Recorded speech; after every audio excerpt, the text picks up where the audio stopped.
the nose kind of like died down and it got very like creamy. So it's very interesting. But that was only one of the phenos. So. And mine is busting through like a fucking champ. I'm pretty excited about it. And Rick, we are live now in case you were curious. Good morning, everybody. Great to see you all. Great to see you all. Years. So, where do we begin? Bob, let's start with Bob. Hey, how you doing, buddy? God, we miss you, man. Good, man. How are you, Rick? Good, thank you. Good, thank you. Give us a little bit of an update. How's how things going at the job and at home? And good, man. I'm at work now. You know, I'm like 2 weeks, probably 2 weeks out from harvest. I don't know if you can see that all behind me. So. Oh, beautiful. And I got everything on my veg transplant. I still got 60 I got to do, but Kalamazoo don't have no more fucking 5-gallon grow bags. So, and I'm not, you know, going to use something different. So I'm just going to have to wait until Tuesday and then finish the rest of them. Cool. But that's pretty much, man, what I've been doing. And why I haven't been around. Been so fucking busy, man. Running around like a chicken with my head cut off, and I'm, you know, the sole, basically, provider for the plants. So Yeah. I'm a busy guy. They're looking good. They're looking healthy and happy, and you got the temps and the humidity under control. Yes, sir. Sure do. I'm just now working on learning about CO2 and everything. I got me a couple more. I got one CO2 controller for this room. I got it the other day. And you know, the crazy thing is I was going through a 50-pound fucking tank in 3 days, Uncle Rick. And I'm telling you what, when I put that controller in here, my PPM was like at 44 fucking hundred. You know? Yeah. And I'm wondering why I get fucking headaches. Like serious. I've been having some serious fucking headaches, man. You know, and that obviously was why. But now I got it under control. My fucking 150-gallon tank lasts me 9 days now with the controller. You know, so but anyway, I got a couple more of these yesterday for my other 2 veg areas. So these are CO2 controller. So I got 2 more 20-gallon tanks for my 2 other veg areas, 2 more regulators and whatnot, or generators. So like I said, I'm just learning about it. So any advice would be greatly appreciated. Well, I'm just curious. I got a couple of questions. Are you running a sealed room? Yes. You okay?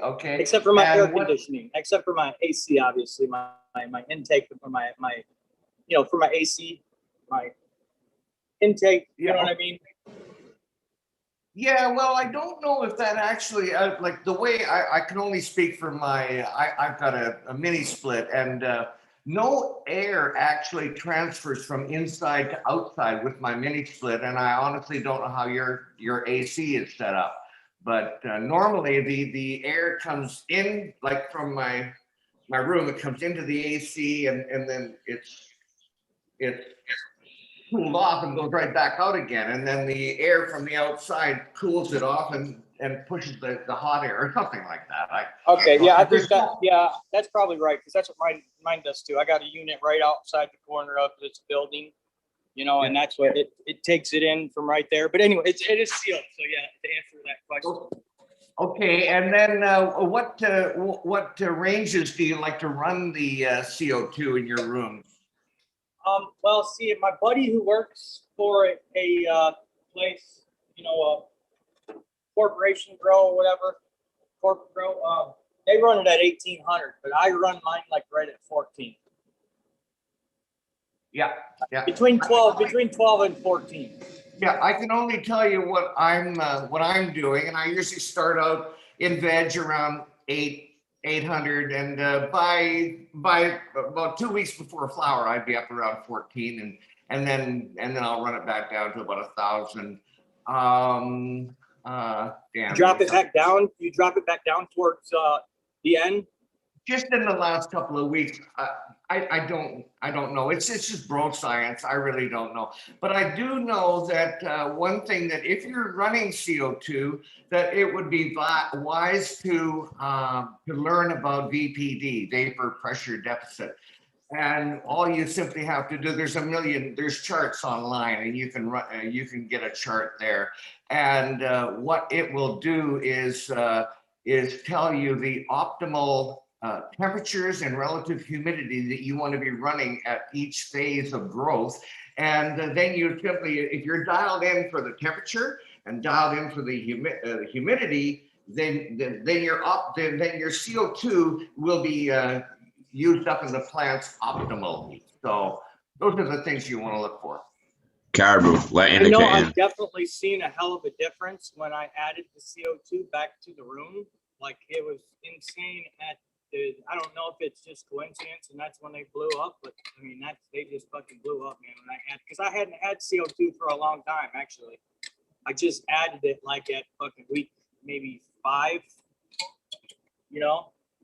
And like I said, I got some plants that it's weird because I didn't know, I didn't learn enough about it prior to it. I guess we probably should have done it, but I just got thrown into, we got to make this work. But I think I poisoned some of my plants too. You know what I'm saying? Because they were droopy and they weren't fucking light. They weren't hungry. You know what I mean? They were just drooping. There's no fucking apparent reason other than that high CO2, you know what I'm saying? But the crazy thing is like there's a couple of them that never come back. Like they're still droopy. I don't know what the fuck the deal is with them. Really? They look fine. The leaves look fine except for that droopiness to them. There are a couple there's a couple monkey berries. I'm not fucking running them no more. Purple marmalade, I won't run that again because they're just too troublesome, like too easily harmed. And I'm not fucking with harm shit at all. So like I got tropical bananas, which is a local type of strain, but it's just fucking too prone to bullshit, man. And I don't want, I cut out most of the bullshit in all my clones. So all the clones are going to be good shit, not some Right on. I had Uncle Rick, fuck man, I had back 2.5 weeks ago, I lost 13 plants. Ooh. And it was all because, listen, man, stupid shit. You see this thing right here? This thing dropped down in my fucking reservoir. I never knew it. So I thought I had a fucking plug. I had all my lines ran and everything, my drip lines. Nothing's fucking coming out. I'm like, what the fuck, man?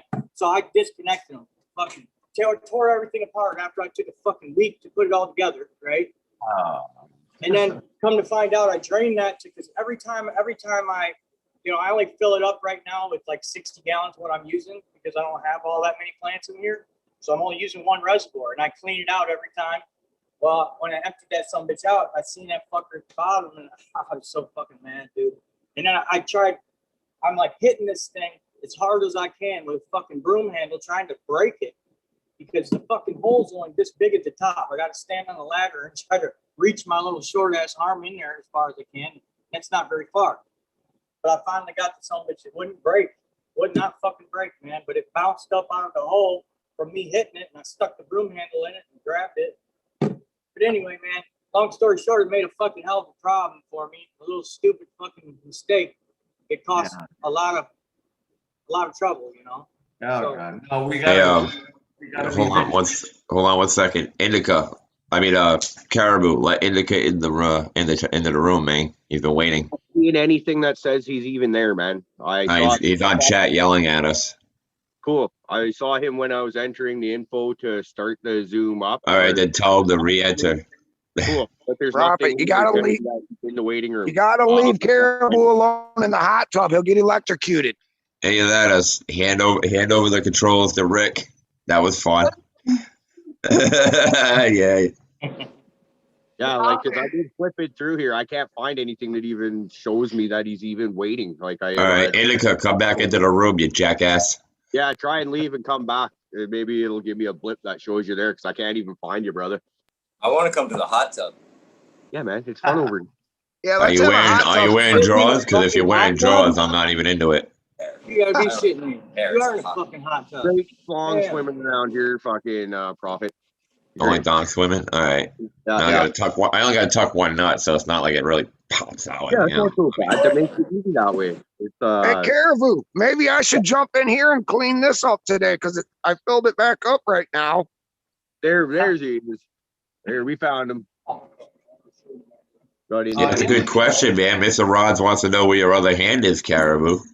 Y'all know. We all That's that smile eyes. Yeah, that's why I'm smiling so big. Yeah. So I know, like, I'm at my parents' place right now. Everybody's sleeping.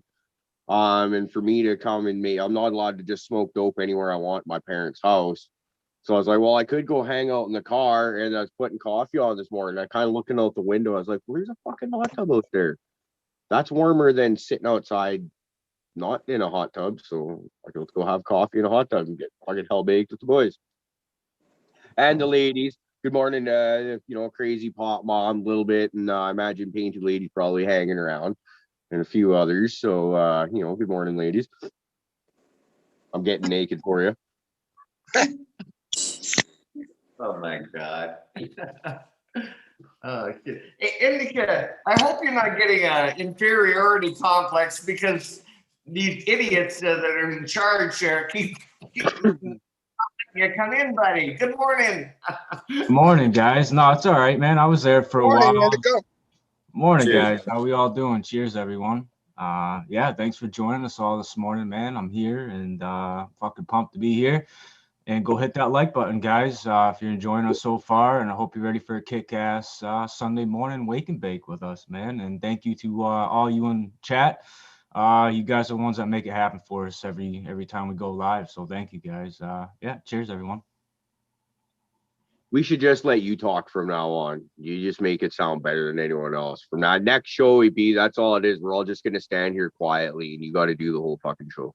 Man, you can't put me on like that. I still got shyness, man. I'm still breaking it. So Oh, yeah. but We might have to do a clip though when he's not on here, just so we can play it, just to get people to smash that like button. I mean, nobody else delivers it like him. He makes me go hit it. I'll be honest. Thank you, guys. Thank you. Tell you what, though, Mr. Rods brought up a really good point in chat. Considering you're just sitting in a body of water, you should be doing nothing but like gravity bombs the whole time you're in that hot tub. Just go get you a gravity bomb made up and just start freaking chugging them, man. Dude, your parents be so pissed that the water will smell like bong water. Yeah. You'd have to drain the whole hot tub and redo it. There'd be like sticky gobs of resin and stuff out the top on here, like an oily film. The fucking floating reclaim going across the top. Wait, no, don't drain that. I can get that. I got that. And do you think like warm, like just chemically hot tub water makes good gravity bomb water? Do you think it adds just a little extra funk to it, you know? Well, Maybe helps expand the lungs up a little better when all the chlorine hits it. Yeah. On, man, can't be bad. it'll kill off all those funky pathogens you don't want getting into your lungs in the first place. So. Hey, that's why it's in my water, right? Right. In case you got a little PM on there, you ain't got to worry about that. It'll be all right. Dip your buds first, and then fire them into the pond. Dude, I almost spit my coffee on my nose. Ugh. We're multitasking over here. So fuck, man, it is super cool to see Bob back here. We haven't seen you in a minute, brother. Man, like I'm interested in what else you got going on, man. Like, what's up? Or how's everybody else doing? Yeah, it's Same old, same old. Doing good, yeah. man. Got out yesterday, got into the garden a bit, and it was fun. Caught too much sun and worked a little too hard, but other than that, it was good. It was good. Yeah. You don't look very red. Is that what you Canadians call too much sun? No, it's tender, man. It's tender. So Rick, you're awfully chipper this morning, man. You just Yes, he is. hit the ground running. So how was Prophet's mom last night? That must be energetic. She makes you breakfast in the morning though, right? See, I can tell you've had breakfast and coffee this morning. He gets I know his you're at my Wheaties and mother's. he's ready to grow. Yep. Oh, geez. His Wheaties or his BVs? I don't kiss and tell. Okay, I don't kiss and tell. My mom does. She already said everything. She's a blabbermouth bitch. That's not the real reason we set you up in the first place is because we're all a bunch of married or hooked up men, and we need to live vicariously through you. So that was the deal, man. We needed full written reports and everything, pictures, videos. I don't need pitches. Isn't it usually that, you know, the young guys, like, or the older guys live vicariously through the young guys? We're all like the younger guys living vicariously through the oldest fucker on the panel. This is getting to be a little ridiculous. We need to do something better with our lives. For yourself. He's trying to fuck my mom. I am not living vicariously through him whatsoever. You've already fucked your mom. We know. Second I got her body, I fucked her, dude. Let's move this conversation on. Come on. All right. Oh, Hey man, probably had to get straight A's in homeschool somehow. Never mind. Let's talk CO2. Come on. Oh, Rick's like, I don't like the kiss and tell. Let's talk CO2 quick. Whip out the gas. Whip out the gas. Whip up the geography questions. Quick, what latitude are we at?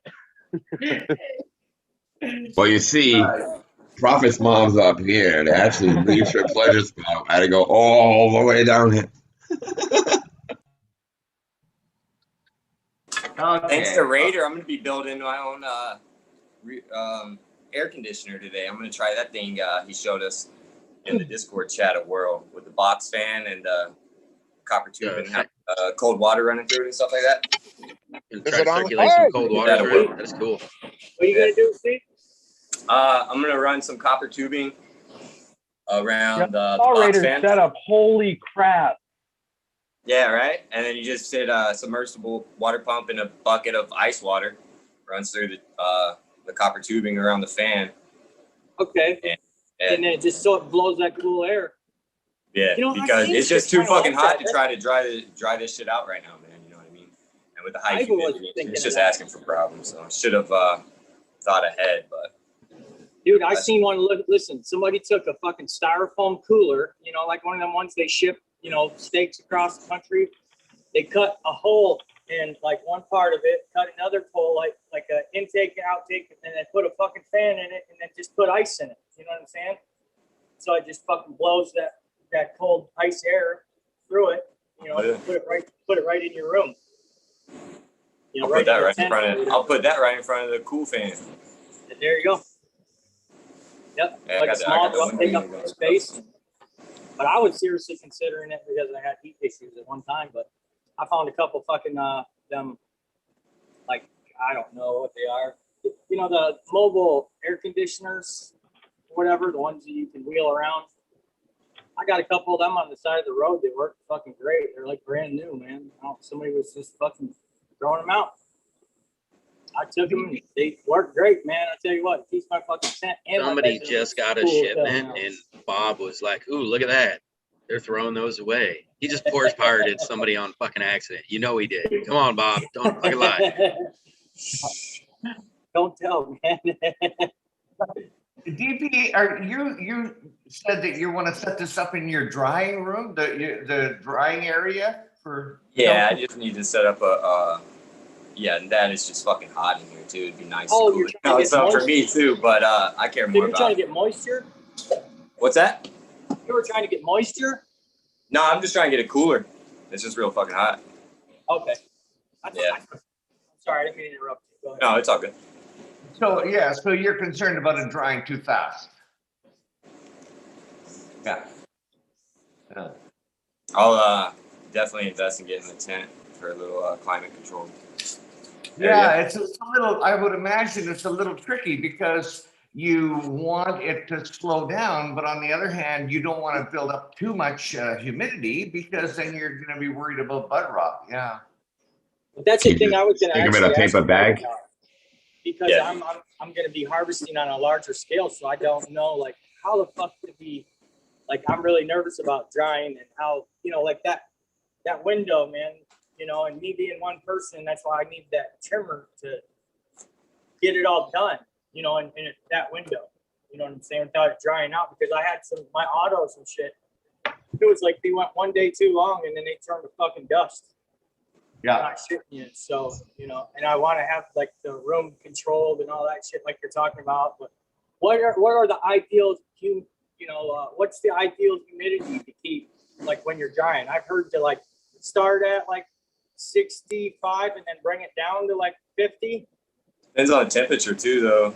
Yeah, I had a lot of humidity going on, so I mean, I jacked mine down pretty low just to pull the moisture I had in my air. Like it was obscene how much like it was so humid the last 2 days that all you'd have to do is stand here and you could wipe fucking moisture off yourself. So my plants sucked all that right in after I cut them. You know what I'm saying? So I was like, all right, I'm just gonna jack down my humidity even lower to about 40, just so I can kind of catch myself up. But I'm already dumping the whole fucking container every fucking day, so that's how much humidity I've had going on. And it ain't usually like that. It's only because I'm not running my air conditioner at the moment. See that one over my shoulder? That thing's running so much that it's overfilling the drain right now. Like the drain can't even keep up with it.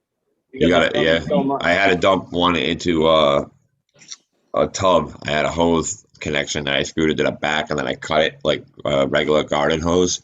And it went right into a fucking bigger bucket for a while. Like in my bigger room, don't get me wrong, this is like a couple years ago when I had way more plants and bigger shit. But in this case, in my smaller room, I just, I got it. It's not sealed off. It's just blocked off. But yeah, the humidity right now over in Rhode Island is fucking annoying at the moment. Well, I was going to try to keep it really cold. Like I'm going to because that's what I did this winter because it was so dry. Anyway, man, I just tried keeping it so fucking cold.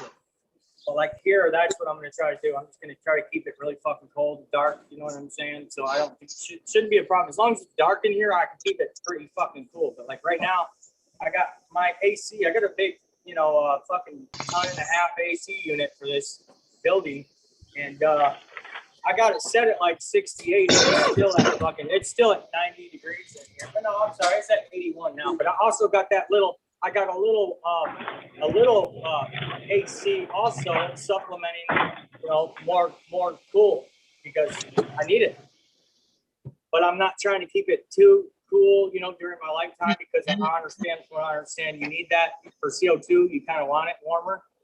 Is that also correct? Well, the CO2 will make it more resistant to the heat. Like it'll builds up a little bit of an armor or something, like protective. It allows you to run at higher temperatures. Thank you. If you're running LEDs or something like that, you can get away with running higher temperatures than you normally would be if you're exhausting in and exhausting out. I'm not sure the technical name. Somebody was explaining to me that it helps with stress and shit. You know what I'm saying? It helps you.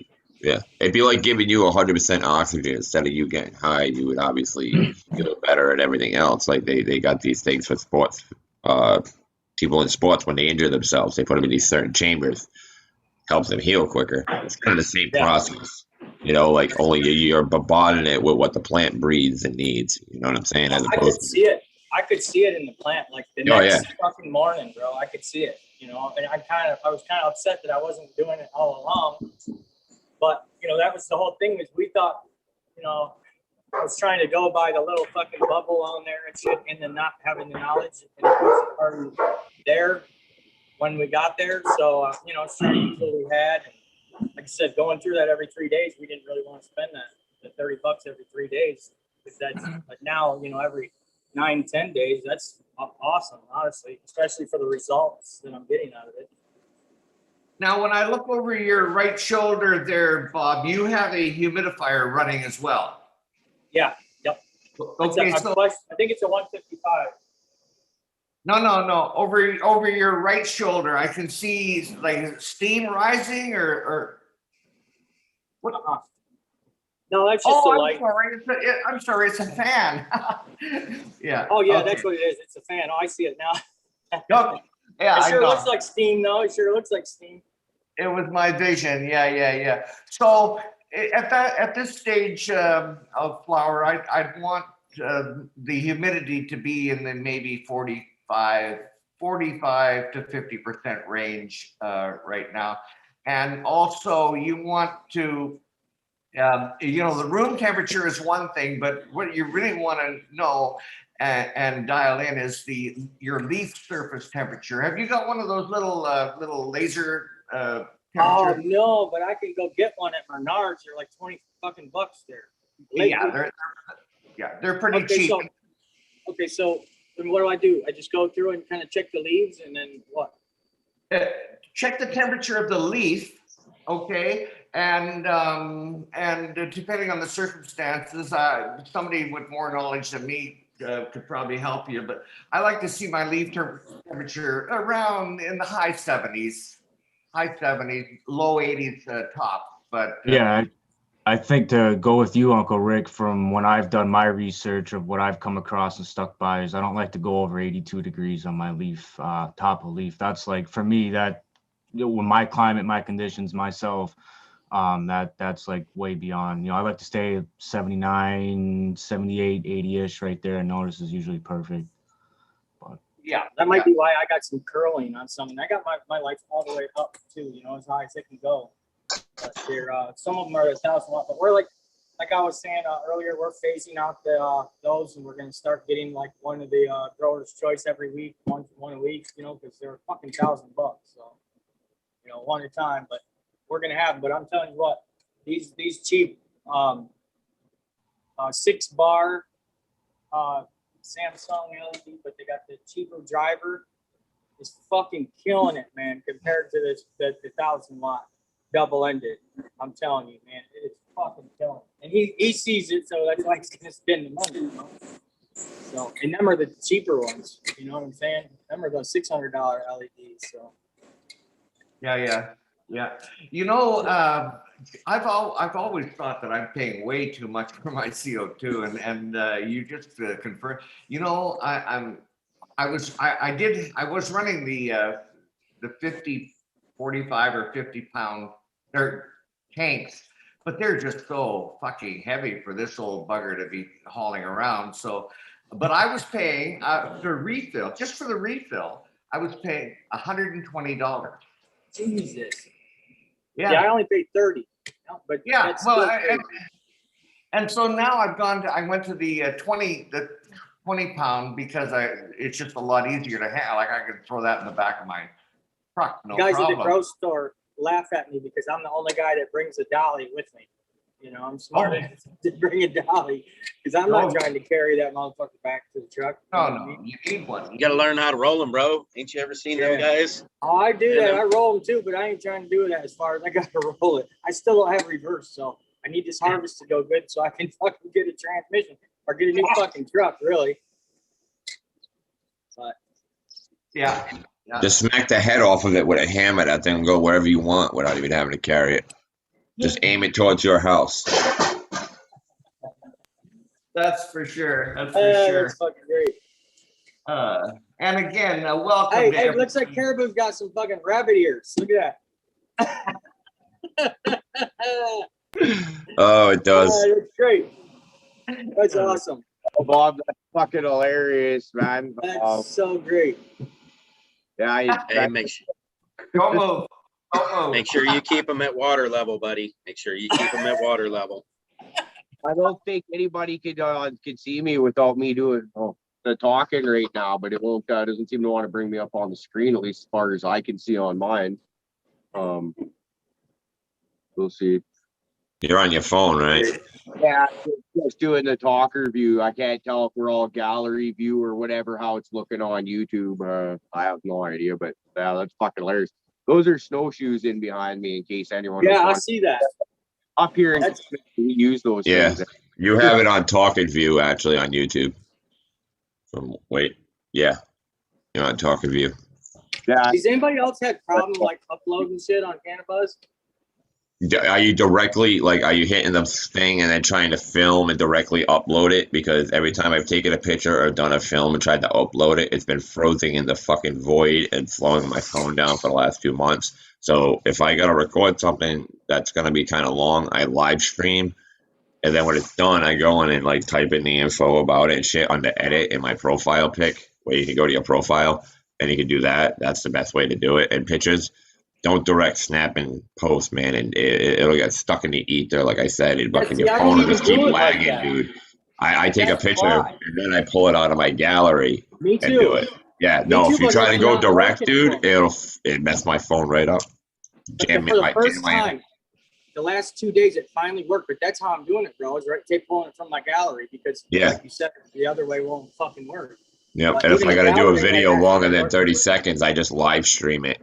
and then freaking I'll go back and rename it rather than trying to take up the space on my phone because my phone ain't got enough space to record shit. All right, so if I live stream it, I can at least get get it through the video, and then as it's buffering or processing, I can go into my profile there with your picture that you decided at the bottom right corner with all your decisions of like activity and shit. The right one, you go in there, it'll show that processing, go and hit edit, and then you can start typing in all the shit you want.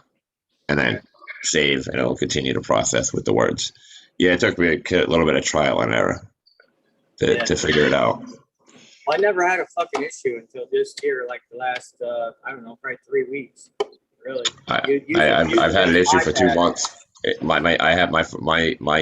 thing's been trying to load something for 2 months. I can see the black bar on the bottom going, and then every now and then it just crashes the app or it just crashes my whole phone.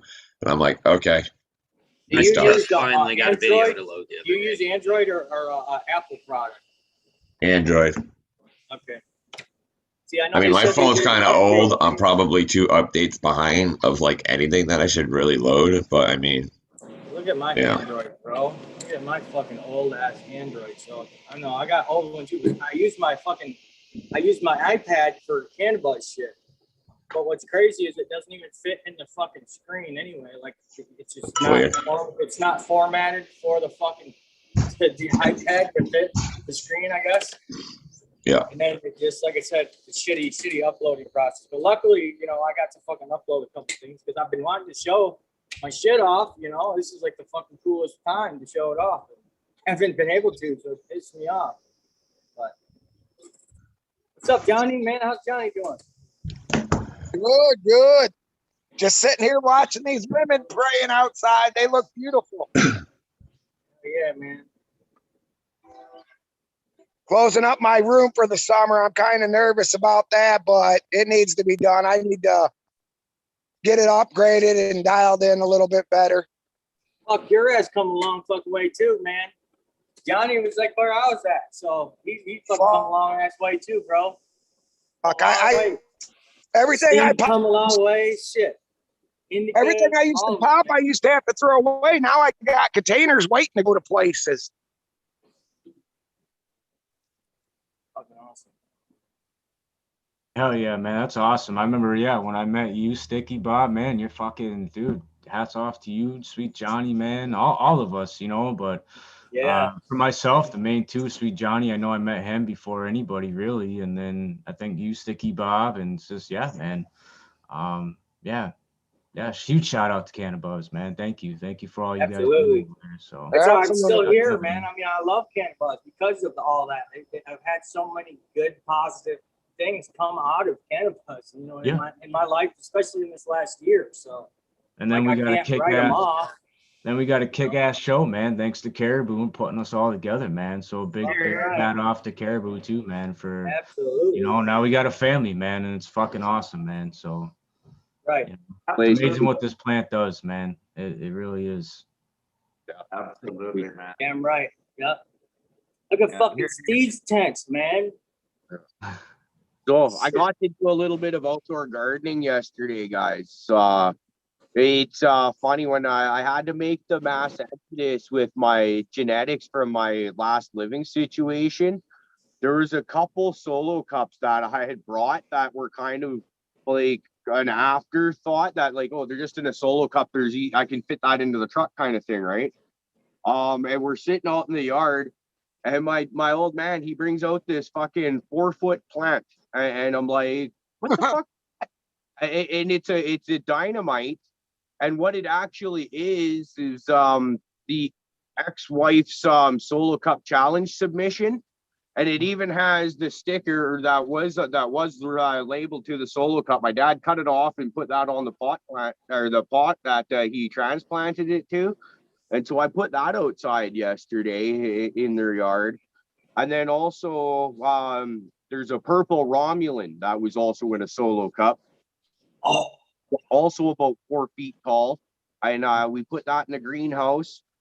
There was a Gorilla Glue number 4 that same kind of thing actually. It it was a clone that was really rough looking, and the mother had gotten left behind. And I kind of threw a clone that was looking, it's probably not going to survive, but maybe just threw it in a baggie and here, mom, if you can save it, great. If not, well, that's life kind of thing. And I've got about a 2-foot tall Gorilla Glue 4 plant. Now, what I wonder from I'm asking you outdoor growers more experience. Now these through light deprivation, I think is what it is. They've already started to flip on me. They look like they'd be about maybe the beginning of week 2-ish, kind of. Will they go back into re-veg now that we're into the longer days, or are they just going to kind of continue to do their bloom thing? What I'm hoping is that they'll re-veg. It's because we also had some clones that we'd cut that they're still clone size that were just in little plant pots, a little bit bigger than a solo cup. And we put those out. Some of them actually had started to throw buds out. They look like a solid week, fucking probably 3-4 of bud on there. And so, but I put them outside hoping that the longer days now they'll start to show re-veg and throw shoots on me. Because I did caribou. I did that with one, and that's exactly what happened. It re-veg. I got out there in my dog kennel right now. Yeah, awesome. Because in these clones I'm talking about, there's my Charlotte's Web #1 pheno, which was my favorite. There's a Purple Punch 2.0, which is just my happy plant that I just can't seem to piss off. So I really like to continue playing with that. And my Arise #4. All my other Arise got wiped out through lack of care, but also that is partially my fault. But I got one clone left of my #4 pheno of Arise. So I'd like to grow all of this stuff outside and be able to cut clones off of those, say, come late August or whatever, once they've had a couple months to re-veg and get healthy again. I think it definitely will happen. You're going to get what you're looking for, bro. Yeah, I think you're going to be fine. I mean, I did the same exact thing. I actually intentionally put mine outside early, and I wanted to, because I wanted the re-veg to happen. You know, I wanted that spindly, bushy, low, just grows branches everywhere plant, because it'll just grow smaller and bushier outside, and it won't overgrow like the tomatoes and the peppers that are hiding it currently in the garden. So I kind of planned on using that to stall it out, keep it short, make it branchier, make it bushier. So you should be fine in the long run. It's just you're not going to get as much yield, but you're going to have tons of clones to cut off that thing. You'll be fine in that factor.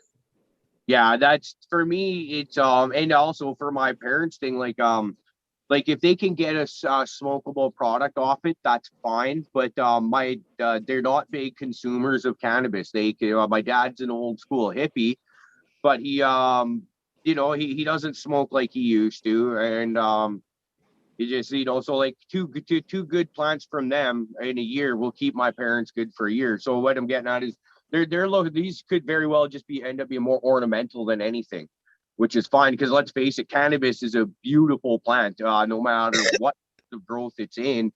So if that's what it turns out to be, they don't end up being smokable, because I'm 4 hours north of where I actually live, and their growing season is even less up here. Anytime from like as soon as September starts, your plants are really taking a chance, whereas in my area it's closer to you could usually make it till closer to the end of October. Hey, Caribou, I think Bob, is you gotta bounce out? Is your shit dying? Yeah, man, I got it plugged in, but for some reason it's a piece of shit, man. Like I said, it won't upload nothing, and now it won't even charge. So unfortunately, I love y'all, man. I'm really, really glad I got to be here for the time I was here, man. And I will try to be there Tuesday, man. And every time I can. Don't be a stranger in the chat room, brother. All right, man. You guys have a good one, man. Love ya. Hope to see you Tuesday, man. Love you, buddy. Always good seeing you, brother. Love, man. Love y'all. Fuck, I thought he'd never leave. You might have heard that. Yes, sorry, Caribou. I know you're on your phone, so you can't see all the messages shooting through. Yeah, no, it's all good, man. Especially for Bob, man. It's been a long time since we've been able to make the show, so let's stop what we're doing to be able to listen to hear him speak for sure. Bob, if you get a chance to rewatch this, which I don't because you're so fucking busy all the time, man, just like, yeah, thank you for stopping in, even if all you can make it is for 15 minutes. Now you just need to be able to get Opie to stop in and say hello every once in a while, man. I'm really missing that, brother. So Opie, if you're watching, brother, just and Mrs. Opie as well, man. Yep. They've been popping in on Discord for us, so they've been keeping us up to date. Everything they're doing really good. But yeah, he's been busy still. It's been Yeah, fun. right on. Hypothetical. Good morning. I heard the word that the seeds have hit the Canadian shores, and I'm really excited about it. But I can't stand the suspense. Can you please tell me what you sent me? It's on the tip of your tongue. Allegedly. A little bit of everything. Right on. I could have sent a little bit of everything. Okay, sounds good. I'm sure it's going to be in my. Or will have sent, because technically I haven't sent you anything. Okay, allegedly. I mean, I haven't. I sent it up there for you. I'm with It's you. earmarked. Get with it, Rick.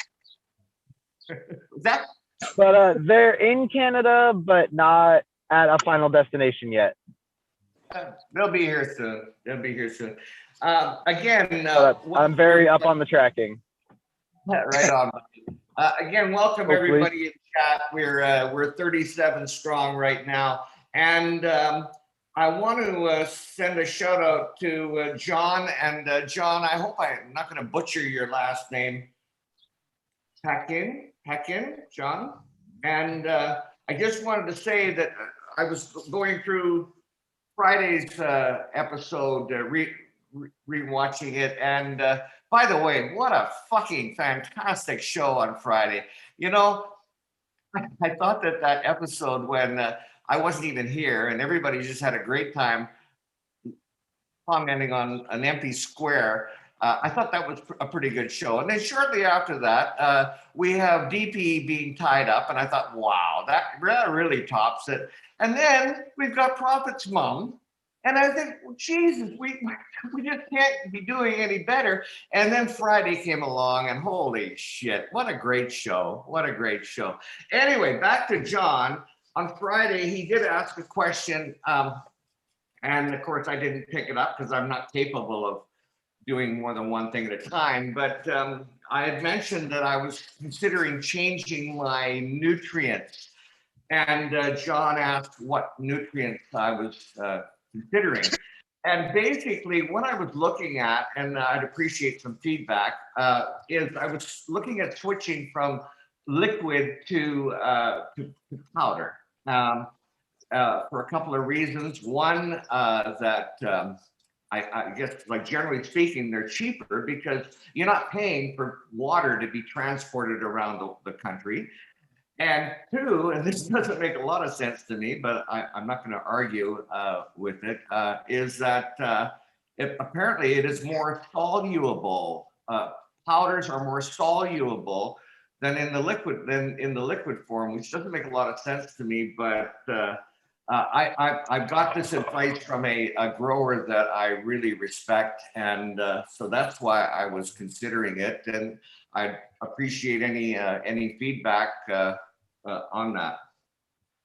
Only thing I would say is if it works in your system, then use it. So, I mean, there's no difference. Go ahead, bud. Mike, were you going to say something? I don't think you finished your thoughts. Fluffy. Oh, I didn't want to cut him off. Go ahead, finish. Okay, go ahead, Fluffy. I was just gonna say, if it works for your system, man. I mean, look at it, if your sprayer is getting clogged, stop using it. I mean, that's how that works.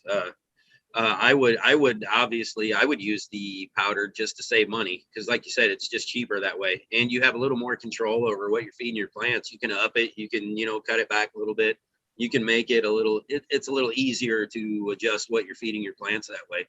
But if it's not, if it, like I said, if it's not soluble enough, if it's not, dissolving enough into that water, and all of a sudden you start getting buildup on your sprayers, and, or your drippers and stuff like that, then is it worth it to you to have to do the constant maintenance to your system by switching to that nutrient? So that'd be the only thing that I would look at in that case. Good point. Good Give my point. head all this thinking. Yeah, no, you get too much shit in your sprayers and it starts clogging up. It defeats the whole purpose. my, Now instead of in my spraying, it's like soluble- sputtering, like blah, blah, blah, blah, blah, and burning out your motor because it's trying 3 times harder to push that shit through because it's clogged out. Even on my claw machine, I got a small one. I got to tear it apart. I got to tear it apart every week or two just to check my sprayers. Yeah. Go ahead, Hike. You're on mute. See, I've done I've done Mega Crop and the Lotus as far as dry nutrients, and I don't know about it being more soluble per se, because it took a little bit of work, in that I would have to per se mix it slightly stronger than what I wanted to. Remember that I'm only going like 60% anyways. So I would mix it into, say, like 75% of the water that I would be using, with it being slightly warmer than what I would normally use. And then I would top it off with cold water because it would dissolve better in that warmer water. Yeah. And then I definitely had to have a stirring pump going the whole time I was actually like playing with them, as opposed to like with the liquids where I could, just kind of give it a stir, drop the liquid in, let that kind of spin itself out while I'm getting the next one ready. With the soluble, I actually had to have like a stirring pump in where I'm mixing it, because I'd mix in a 5-gallon and then I top off my trash can reservoir. Well, I would had actually to move a pump in there in order to mix the soluble. However, once they were mixed, they were like all the other ones, and it was just like the regular liquids. Just stir it up every once in a while so it doesn't settle, and you're fine. take your soluble, right? I use solubles all the time, guys. This is what I use. Grab a jar or whatever and put your powders in there, and then take the warmer water rather than taking the whole reservoir, like you said, and shake the shit out of that stink, man, and get it dissolved. Because trying to dissolve it in such a big tank, it, like you said, you had to have to constantly have water moving around, shit like that. If I dissolve it and put it into my reservoir or whatever, my big feed, and then mix that around just to get it distributed, then I found that I don't have anything left behind. And I can tell if I got anything left behind because I'm feeding it out. So if my bucket's clean and there's no powder left behind, I've successfully dissolved it all for the most part. And that goes in my claw machines too at times. Like once they get roots, I start putting that shit in there, so as long as you, I found the easiest way. Dissolve it inside of a warmer fucking container. Shake the shit out of that thing like you'd be making Kool-Aid or something. Just pretend it's Kool-Aid, man. It's powder. You gotta have a certain ratio of water to dissolve all the powder, depending on how much powder you're putting in there. But shake the shit out of it. I keep doing this. Shake the shit out of it and you put it in your reservoir. And as long as it's dissolved, it's dissolved. It won't undissolve. Yep. But that's what stopped me from having powder left behind and stuff. Like I tried going into my reservoir. Some of it does. It does not always stay in solution. Sometimes that's when you buy those cheap nutrients and shit, you shake it up, it gets all dissolved, and then it will start separating out. So like you can use like your organic nutrients and stuff. Your Nectar of the Gods, is a specific one where they talk about it. You got to mix it and use it, and it's better off to mix it while using it because it has a tendency to fall out of solution. So things start to separate. It gets weird. Well, some of your other nutrients, like your cheaper ones, can do the same thing. Your salt nutrients can actually fall out of solution. So, that's something you have to watch out for. See, I don't keep a reservoir, so when I mix it, it goes right into my plants. So maybe if I kept a reservoir, I'd be able to notice that. Yeah, that's when you have to worry about it, is when you're making a bunch and storing it and using it. So your hydro guys who have reservoirs and stuff, they're the ones who have to worry about stuff falling out of solution. Not really somebody who's hand watering a gallon right away. They don't have to worry about that shit. Well, even with if you got a reservoir hooked up to us, I mean, I don't know, I would imagine to a sub pump, all that is falling away is going to the bottom, correct? And 90% of reservoir, their tubes are at least several inches above. So are you actually sucking that up through your system if it falls to the bottom? Because you never get all the water out. A lot of times what stuff happens is it falls up because technically your line's lower. So when you start getting that stuff in, you get big puddles in your tubing because whatever's in the tubing also falls out of solution. So then it falls to the lowest point. So all of that stuff falls, and that's usually how your lines and stuff get clogged up. Yeah, all right. So I only did one run with my Emmett Flow doing that. So I didn't go long enough to create that kind of a issue or to come across one. So good to know. You know what, though? I just realized I was irritated. My that 50 gallon that I've been kind of showing you guys that I just recently started up, got that big, beautiful plant in there, just flipped everything over to fucking flower. I think that son of a bitch is a male. In the one pot I don't want a male, I fucking think I think it's a goddamn male. That's Murphy's Law, man. Jeez, oh Pete's fluffs. I went through those plants so hard and was for sure it was a fucking female. And I think it bit me right in the ass. That shit happens around here a lot, around my neighborhood. You too, huh? Yeah. Now you know why I walk around with a pendulum.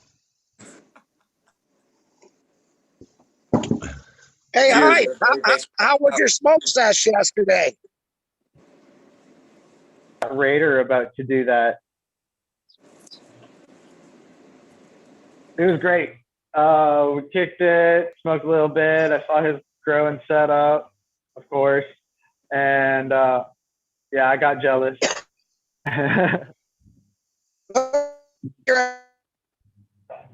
Did I lose you? Did we disconnect? No. Okay, just Johnny. Johnny needs to buy a better I got a internet. hell of a setup, man. We gotta start a He does GoFundMe damn page to good get him a job on computer. his, flower too. Yeah, he was awful excited For to get real. your joints. So, you know, he was well, we were all talking, you know. Nice rolling job. Almost as good as me. I was impressed.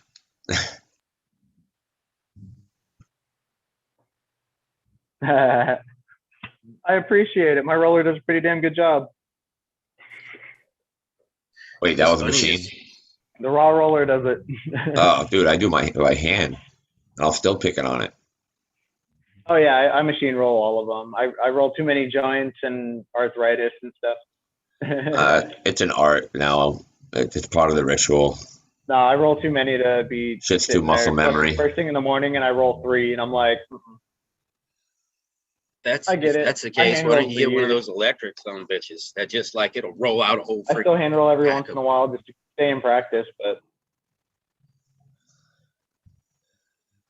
Dude, does anybody else feel like hype is in I haven't like seen a like Chinese? I've like, actually been wanting something Kung that Fu rolls movie? multiple joints at once, but all I see Yeah, is the Kung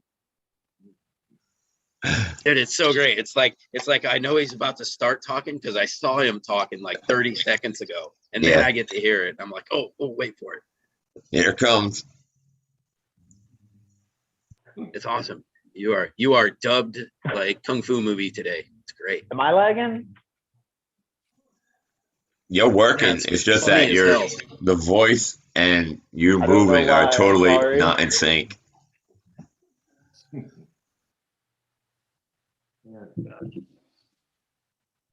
Oh, that's fun. Cheers, bees. I see I you're don't in know how to chat, fix buddy. that. Bees, come to work. What the hell's your problem, you slacker? It's messed up, man. We finally started giving him some, you know, like responsibility Dude, he already around the took show. his work days off or his sick days off. Right? Yeah, No, seriously. Taking his see vacation that though? days. Like we gave him responsibility around the show, and he was doing a good job. And all of a sudden, he just like pieced out. He's like, It's a lot of my life- responsibility. Yeah. yeah, my life's falling apart. I just had Yeah. to Melody. bullshit. Time, man. Got to use that vacation time, you know. Can't let it stack up on him, man. You just got it. Don't you got to work like Hey, 60, 90 days before you even Hey, it's all right. accomplish that shit? Hey, man, Allegedly. you know, allegedly.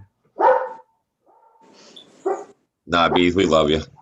That's a really good point. Someone in chat just said it. Do you ever think about one of those cone fillers? Hype, just one of them, like the 6-shooter, or like, you know, they make like a 20-pack where you just fucking throw a bunch of ground bud in there and it just stamps out a bunch of cones. You ever think about getting yourself one of them? I'm not a. I did. I'm not a huge fan of cones. It's nothing against them. They smoke. But I can buy a 500 pack of raw papers for. All right, I can get papers and tips. I know it's Amazon, but I can get papers and tips, 500 of each for $11 to $13. Versus cones that the price goes up, and I'm not going to use cheap Chinese cones. So I'm a little picky on that, just because just the speed of the raw roller versus trying to roll a cone and then turn around and pack it as well, even with a packing machine. The timing's off. But I've been looking for something to roll, like even like 3 to 5 joints at a time, where I can, you know, have my tips in there, set them up, and then load it up with all the flour, close it, roll 5 at once.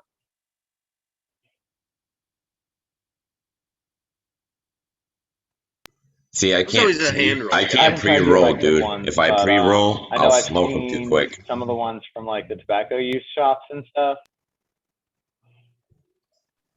Yeah, the problem is they get all gummed up with THC and stuff, and then it doesn't take I long for do them to 3 stop in the working. morning. That's 2 of them for work and 1 for the missus. Yeah, but you're doing what, THC or CBD? Yeah, exactly. That's why I like the raw rollers, because me? Oh, Yeah, you. so I mean, they gum up either way, but No, I'm just saying in general. I mean, if I throw 3 THC joints in a row in the morning, I'm not doing much except for probably smoking more weed for the rest of the day if I want to accomplish anything. So I was asking, are you doing Just you to be doing able to THC go or work. CBD? oh, I roll them. He doesn't smoke them right when he rolls them. He just No, rolls I them. roll them. I don't necessarily smoke them first thing Oh, in the all right. morning. So you're not just Actually, bang, I bang, only bang. smoke a bowl before I come to work. Okay, my bad. Man, that was the crackhead and Prophet coming out. Don't mind that. It was just like, hey man, I got 3 No, rocks. no, I I gotta smoke rolled 3 them rocks. so That's how that that I I have works. keep trying to work. tell you, moderation does not exist up here. I've seen the word before. I've heard it. He just doesn't agree with you. No, not at all. Like mathematically, just doesn't. Moderation exists wherever I am. Yeah, not here, man. I'm a glutton. I try not to be. I don't know. I was always a hand roller, so I like rolled cigarettes back in the day. So it was just super easy and quick for me to just twist one up and on my way. So it was always normal, just hand roll everything I ever did. So I never could get the hang of like rolling with one hand though, and that always made Oh, me I mad, did, but my 'cause hands I would always start wanted hurting. to be that guy. I mean, yeah. I've known my buddy's cousin. He used to be able to do it with one hand on occasion. Well, he'd fail more often than not, but he could get it done. I'm with you on the hand rolling fluff. My girlfriend uses one of those rolling machines, and I find a lot of the time, like if you try and roll a decent sized joint, you're just actually rolling them too tight, and you got to cave your head in trying to get a puff off the thing. So. Whereas when you got it in your hand and you're rolling it, you could feel just by by the touch of like you got too much tension in the paper, it's going to be too tight, better loosen it off a bit or whatever. Whereas once it's in the machine, it's whiz bang done. Yeah, I can totally see though in like Hype's situation, you know, I mean, he's rolling a joint for him and his old lady usually, you know, you ain't got to have like a super big fatty, you know, or he's passing one to her and one to him. So, you know, if you have the same size joint, you know, if you're always doing it the same, then, you know, it's not bad. But yeah, exactly the same way you say though, you know, sometimes I just want a big fatty and I want to, you know, I want nothing but a glue line. And even then, maybe if I could only get a half of that son of a bitch on there.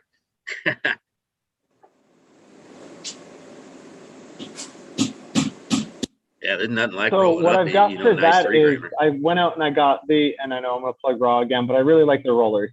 I got their fat blunt roller for that, and I can still roll a tip and just roll it fat, and then I'll leave. And you can either use the 100 papers, or I'll roll like spare tips. I'll just put the weed and fill it up like I normally would, and then just let the paper, let it roll more than the paper is going to cover. But I'll fill it up, and I mean, I'll get a nice fat cigar out of it. And I mean, again, yeah, you were right. It's pretty much always for me and the old lady, or me and one other person are going to smoke, or something like that, where 90% of the time I don't need a McFaddy. So, the Yield regular roller is perfect. As far as tightness goes, that's plain just kind of knowing your weed and a lot of practice. Mine burn now, every now and again. Like, there's certain ones that just don't burn well. Can & Co, for those who have had it, will attest that it's just too dense and sticky. It doesn't burn well in a joint. It's not joint weed.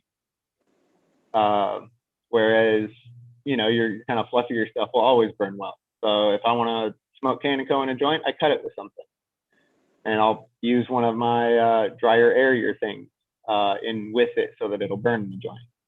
But as far as the roller goes, yeah, I mean, fatness is just determined by which roller I'm going to use, because I do like to have that fat option. So I've always had that, something like that. Like your Can & Co, you ever tried just over dry it just a little bit, man? Run it like, like in the 50s, get it down there, and then you can just straight up friggin', hey, if it's too thick and it's too wet, it's too dense and sticky and nasty, then do something to fix that. And then you can roll a good joint with it. See, I'll just put it in a wrap or a blunt. If it's like that, then I'm like, all right, I got your ass anyway. Once I wrap you in that, it'll burn. To like that 62% weed thing anyway. Like, I like mine more like on the 58, even a little bit lower at times. Like, I don't like that super wet weed. So well, some of it won't be super wet. It'll be sticky, like, and when you compress that bitch, sometimes it just doesn't, it becomes too solid. Yeah, I don't need it to stick back together to itself. Fuck that. Hey, that Can & Co, when I grew it and dried it, I dried it. My temp is about 60 to 62 in my one drying room, and I went about 10 days on that one, and it burned perfectly in the joint for me, man. I mean, it burned nice, smooth, and that's how I test my shit to see if it's ready to come off, because I'll roll it up, and if it stays lit, it's ready to go into my jars and start burping and curing and everything for me. But that Can & Co burned no problem for me in a joint.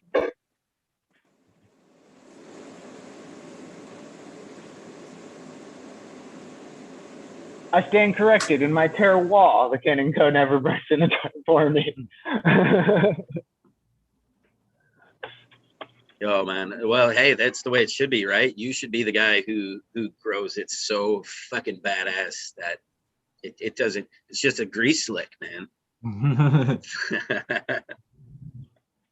Yeah, I'm with Johnny, man. I stay at 62. So. I mean, honestly, I don't do things super special though. Remember,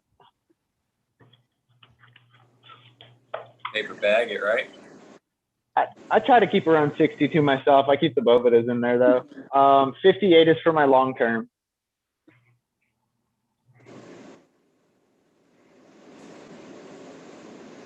I didn't know any of us really ever kept around long term. You're muted, Johnny. I could never keep long term around. I tried. I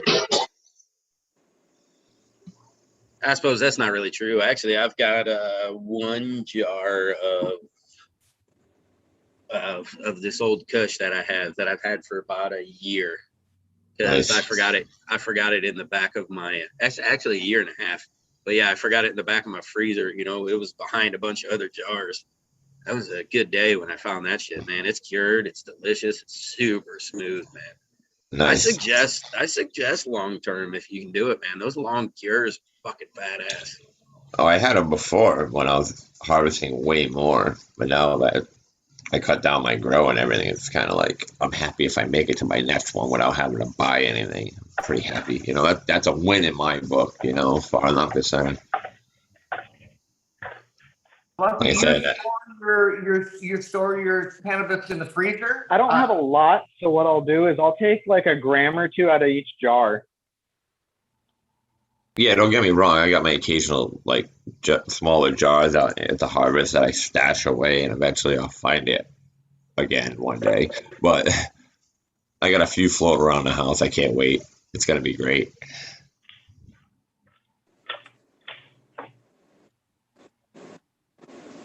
Do you, Fluffy? Do you put them in a Oh, jar? I've got some hiding spots that I hid when I was sober, because I'm never, ever, ever not high. Yeah, I keep hiding stuff when I'm drunk. It's really dumb idea. I don't know why I do it. Let's not All right, so yes, hey Rick, they are all in a jar inside the freezer, and there is actually a 58, a big like for like giant totes, one of the biggest Boveda packs at 58% inside that freezer to regulate the freezer. So I use a freezer like a giant humidor, and I store all my flour in there. So usually I don't have to open jars. I don't have to do anything, man. Once they go in the freezer, they're pretty good.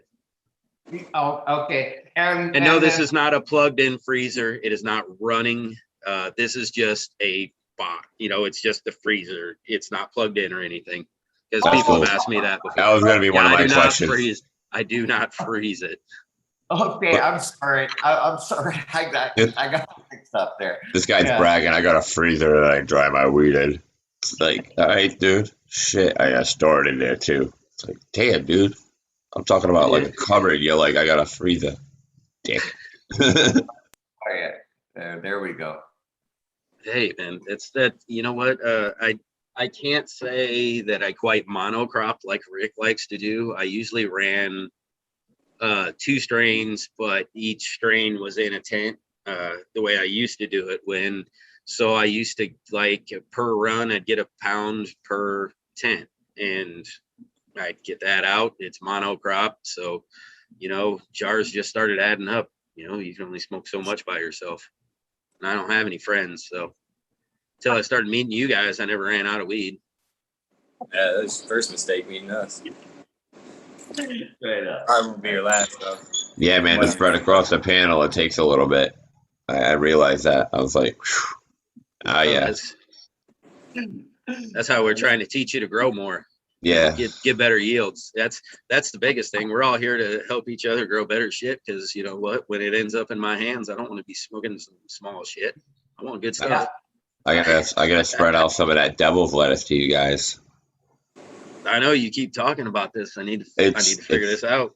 I want the properly grown, done, cured, right one going out to you guys. I got desperate. Hey, you sending some to your buddy too? Huh? You gonna send some to what's his name? Gandor? If I can get an address, I would probably send him a little bit just to mess with him. I mean, why not? Hey, we don't send things, man. That happens allegedly in a fictitious world. It's more of manifestation. Profit, but don't mass hallucination.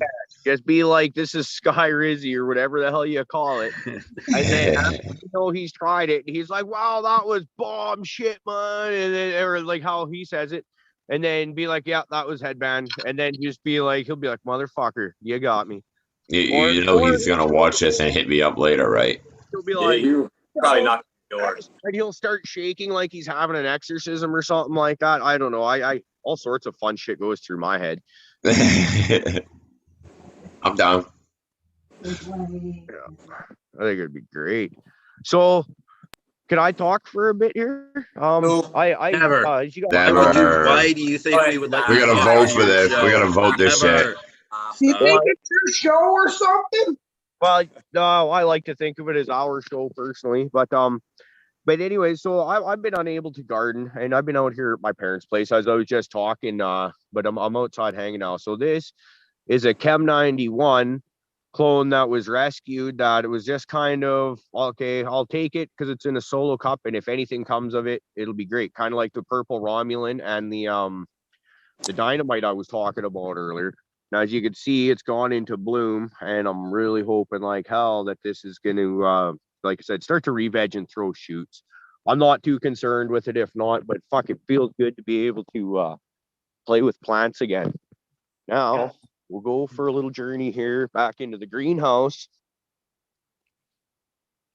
And what we got here, this is my Arise number 4 right here. So it's looking not too bad, and we're hoping, like I said, we can cut clones off that. And then look at this. This is my Purple Punch 2.0 starting to throw buds on me because of the lack of light where it was, or that's my guess as to what was going on there at least. And then Charlotte's Web over here. So hopefully those will also re-veg, and then I can cut clones off those and keep those lines coming. Now, look down here. This is that purple Romulan. This thing's about 4 feet tall.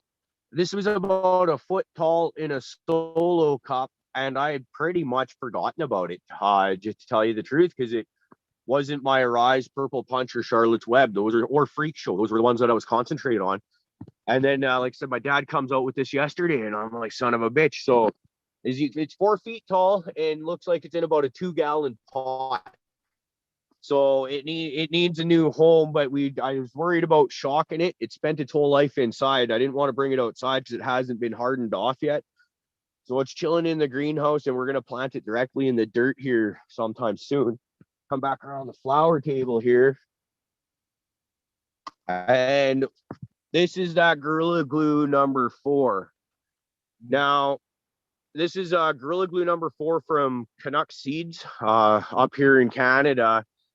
And I don't know if how close to the original Josie Wales cut this is. I just know Hey, what real it is quick, from the Caribou. seeds. Let me stop you real quick. Just can you highlight yourself? Everyone in chat really wants to see you blown up on full screen to see what you're seeing. Can you highlight yourself real quick? Or Yeah, can we ring a dab bell real quick? I don't know. Yeah, ring a dab bell. If I knew how to highlight myself, I was looking for that earlier, how to switch it from gallery to speaker view.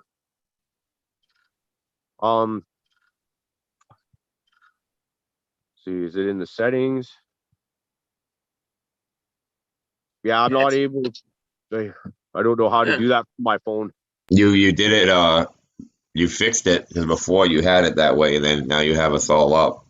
So you did something. I have no. I'm sorry, guys. I don't know how the hell I did that. Then. All right, everybody, go on mute, and if you talk, you'll be overpowering. Yeah, well, it's when people are talking. Everybody should be on the mute button, anyways. But anyway, so I hope can you guys see this now? Are you able to? Hopefully. So this is the Gorilla Glue number 4. Like I said, it's from Canuck Seeds, and this sister seed from this pack is still one of the best smelling, best tasting phenos that we've ever had. So we're really hoping this one will be the same. We haven't even had a chance to try this one. It was in a solo cup. It got rescued when I had to make the great exodus from the last house. We'll come back around, see if I can show you that purple Romulan. And fucking, I'll even bring it out of its greenhouse here. So you can see.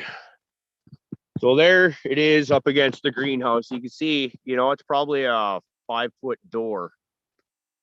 And it's sticking up like that.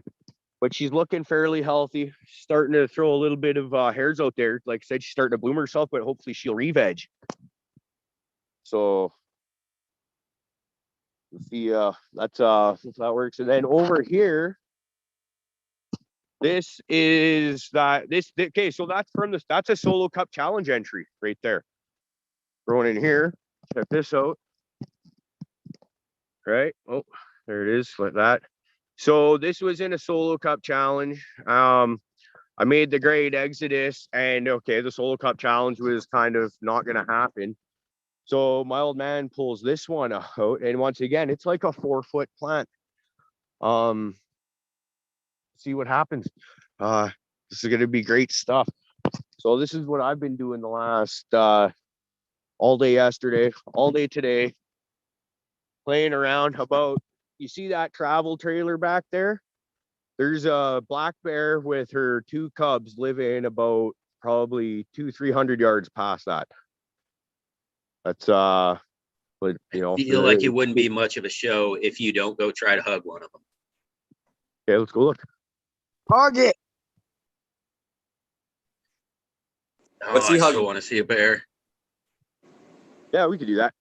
Me too, Pop. I'm excited. What's he hugging? He's hauling ass too. Jesus Christ! Don't run up on him, man. That's how you die. What do you see? There's a bear and her cubs. Hey guys, check out this burl I fucking cut. Nice birch burl. How's Ooh, I'd that? like to see what the inside of that looks like. So what I'm gonna do is dig a hole and bury it up to about the beginning of the face cut there, and then Cheers. cut the top flat off there, and then that's gonna be like a end table beer stand kind of thing for the parents out by the fire pit. Nice. That's cool. Very nice. Do that. That's it. Cut it out of the stand. That's how you red green a Not that tree. anyone else cuts it. Hey, you know what I just found out? I found out this whole time I've been in Top Chat, so I switched over to Live Chat. Oh, there's stuff going on in there, Do huh? that thing. I've Yeah, been doing do that. that thing. You are also in Top Chat. I can't be in top chat. Did you put me in top chat? No, I just put you in live chat. Quit messing with my phone. Yeah, it's me. I just woke up. See? You don't know what you're Yeah, doing. I started realizing that I was about like fucking 5 minutes behind in chat. I was like, why is that? Oh yeah, because I'm in Top Chat.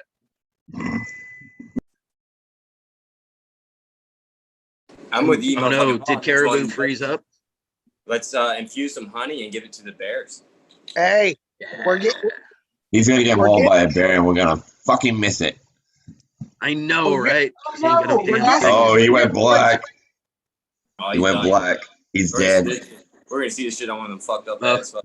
We I all can just saw continue to walk and look, but I'm gonna be honest. I don't want to fucking sneak up on them. I wouldn't want him either. I'm not typically afraid of bears in the bush. You go through the bush, you make some noise and shit like that, and more often than not, they really are more afraid of you than you are of them. As long as you can regain composure. I don't know about one with cubs, man. I'd be a little leery. What I was gonna say, I know for a fact this one has 2 cubs, and you know what? They don't fuck with my parents. You know, they apparently there's a couple months ago, just as they were coming out of hibernation sort of thing, there's a nice big fir tree in my parents' front yard. And I guess they were kind of sitting there having coffee in the morning. They see something moving up this tree, and 2 of the cubs were up a tree about 20 feet. And then there's mom down there. You know, other than that, they don't fuck with them. My girlfriend, my daughter, and the girlfriend's daughter, the last time we were up here, they were back that area. That's how we know that's where they're hanging out. It's because they got to see them. So that's cool, man. Yeah, Just, they're you know. black bears. yeah, black bear. See, if that thing didn't have cubs in a hunting story, he'd chase that thing down with a buck knife, skin it, and use every bit of it Oh, dude, like a boss. That's a beautiful place your parents have, man. Did you grow up there? Okay, so this is where they moved here the summer after grade 7, so in 1995. Now you see this nice lawn here, how it's all nice and flat. It didn't used to look like that. Now, because I got in a fight with a guy that ends up, he's one of my very best friends now. But I remember because I broke my hand, I got a 90-day suspension, and then just this like 3-4 days before the end of the school year. So I got in big trouble for that. So you see how that bank there is all dug out? I had to dig out all that clay there and then wheelbarrow it over the fuck to there to level out the lawn with a broken hand. That's kind of my dad's lesson. Don't fucking punch people. Well, that's good parenting, but that or learn how to punch somebody properly so that you only have to do the labor without a broken hand. Yeah. No, there's Lots like of no practice sympathy lessons. for me either, right? I was out here because like it wasn't broken in a good enough spot where they're gonna put a cast on, just one of those stupid splints. And yeah, out here with the shovel and a wheelbarrow, just digging and away. Had me screening it first to get the bigger and smaller particles separated. 'Cause it's all Holy clay. shit, dude! I had the same punishment. I swear to God, that's so crazy. I didn't hit anybody. I just got like a D in my grades. And Yeah. So one of the things I want to do, like we know I'm talked about how I'm building this soil of my own, and I went and harvested some river silt or creek silt or whatever from a creek in my area. Before I leave today, tomorrow morning kind of thing, I'm going to come over to this bank. This is all clay in here. I'm going to dig a bunch of that out and I'm going to add that to my soil because that'd be pretty cool, man. Have something from my parents' yard, fortifying my soil that I've got growing back home in 100 months. That's exciting. You can see that that's not even dug out. That was slid away from the bank there. That's fucked up. Wonder what happened there because it's not a very big piece of land there. Yeah, you shouldn't have that much erosion right there in that area. No, it's interesting. But actually, yeah. How much land are they on, and what is it, crown land around them, or? No, it's completely rural out here, and they've got, I think it's around 3.5 acres, and to be honest, they use less than half of that. Now that's just because they're old and they don't do they just don't need a big yard, right? Like a lot of it's wooded. But this is, to me, this would be kind of like my dream right here. I'd like about a 5 to 15 acre piece of land where I'd put a well, septic, all that shit in there, and then I'd live in a travel trailer for fuck's sake out here, and just garden like crazy. Now up in Prince George, the growing season's a little bit too short for me. I'd like to move down south, like somewhere the Caribou region, like I keep saying, that's where my name comes from. Like the Kersley area, they have a wicked grow season. That would be fucking amazing. Check out these apple trees. They planted these apple trees around the time they moved in here, and that was about, that was 1995, right? So what's that, 27 years, 28 years, 27, somewhere around there? Don't ask me to do math. I'm too fucking high. But that's cool. So I'm gonna have to prune these up for them now that I guess that's what I do for a living. You cut trees and then you come home and mom asks you to cut trees. So keep those from growing up and getting top heavy. But they've had bears climb these frequently and actually wrecked the trees for them when they were smaller. Yeah, you got to get the fruit down when it's ripe. Yeah. Prophet, did you tell Kim the good news that we voted and White Widow's going to be getting her own square? Oh, you didn't tell her? you're delusional. I already told you. I have 5 votes by myself. Each personality in my head gets a vote, and we all say no. So you have to build up more than like half the team on your side, bro. We'll have to get like the whole panel together and have a vote on this. Yeah. And then we'll even give Prophet his 5 votes, but we'll have the whole rest of the panel to counteract that. So I don't think the whole rest of the panel would. I think Like me? Oh, you don't think we wouldn't do that? We don't think we wouldn't give them a square just to fuck with you? You are out of your goddamn mind. Oh, When you I- would actually. Yeah, you would. do a special show. They make it a Tuesday or a Sunday show. Where Yeah. we'll have both his wife and his girlfriend on the show. And we'll give each of them a fucking square. We'll Can give you put him in the middle of our squares? Better yet, we'll even give his mom a fucking square. It's What the just fuck, guys? I've been in 3 ways before, but never this rough. Do we need to have just a Prophet woman only like day on the Caribou Heart Show? Let's get his whole fucking family on there just talking trash about him. Let's get his son on there, his dad. Just fill up all the squares of Prophet's family. It'd be like a fucking the roast of roast Prophet. by his family. The roasting of Prophet. And no Prophet. See, they're all in the same house, so if they start running their mouth, you're gonna watch me disappear from my screen and show up on their screen, bitch slapping people. Going from the wife right down to my dad to my son, I'll just appear in each different camera view, just be like, You're just I ain't gonna lie, that'd be funny as hell. All of a sudden, you just see Prophet looming behind somebody, smack. smacks the piss out. I'm gonna turn to them though, right with the hair, so nobody sees nothing. You gotta know how to do it right. Can't leave marks. Sack of oranges. Yep. Cheers. That to or you. like the cops used to do to me as a kid. They'd put a phone book on me and hit me with the fucking billy stick. I remember I got arrested one time. I was like, just take me to jail. He's like, no, I'm calling your dad. I was like, no, take me to jail. He called my dad. He's like, damn, I should have took you to jail. I was like, I told you. I was like 17. Bro, the one time they called my dad, they ended up arresting my dad for whooping my ass. So They about did that with him. They called my dad. It wasn't a big deal. He was kind of mad at me, but you know, that was it. Cheers, Dude, old man. I love you. I lived out in the sticks with my parents. Nobody could hear me scream if they fucking wanted them to. So I was fucked. I think like when I was real little, I threatened to call the cops on my mom when she was whooping me, and she called the cops herself. And the cop was like, he's like, shut up and take the whooping.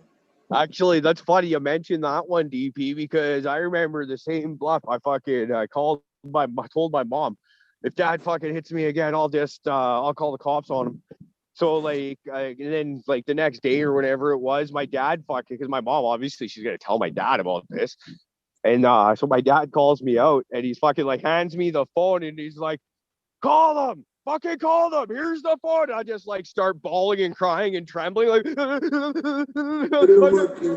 know the number because we didn't have 911 back in that day, right? So it's like, yeah, fucking don't talk shit unless you're ready to back it up. Yeah. Same thing happened with my kids. I told them I was going to whip their ass and they're like, you can't touch us. We'll call the cops. I dialed 911 on my phone and I said, all you got to do, motherfucker, is hit send because I'm going to jail. I don't even think I got those numbers in my phone anymore. That's what my old man used to tell me. He said, you go ahead and call it. He said, but I'm going to whoop your ass from the time you hang up that phone until the time they get here. And I'm going to make it worth every second of it. Yeah. Am I the only one that never said I would call the cops on my parents because or my dad? I would just basically accept my punishment because I probably fucking deserved it. Like the thought of calling the cops on my parents for discipline me never ever crossed my mind. No, I never thought about calling the cops. I never mentioned it. My dad just said if I ever thought about it, that's what would happen. I was like, all right, noted. Never came up. That was not an option. I was raised as that was not an option. You know, I tell my kids that's what they need is ass whoopings. Yeah. Makes me think of that Russell Peters movie or stand-up where he's like, you can call the cops, but I know it's going to take 15 minutes for them to get here. And at that time, somebody's going to get hurt very bad. But, yeah.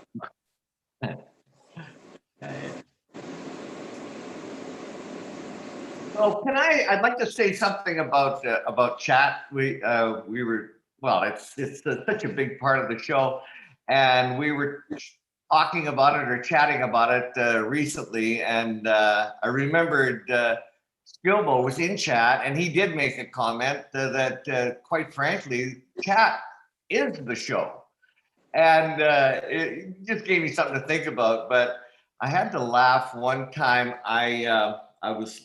Well, it's happened before where I've read something in chat, and many times I think that they're having a much better time than we are.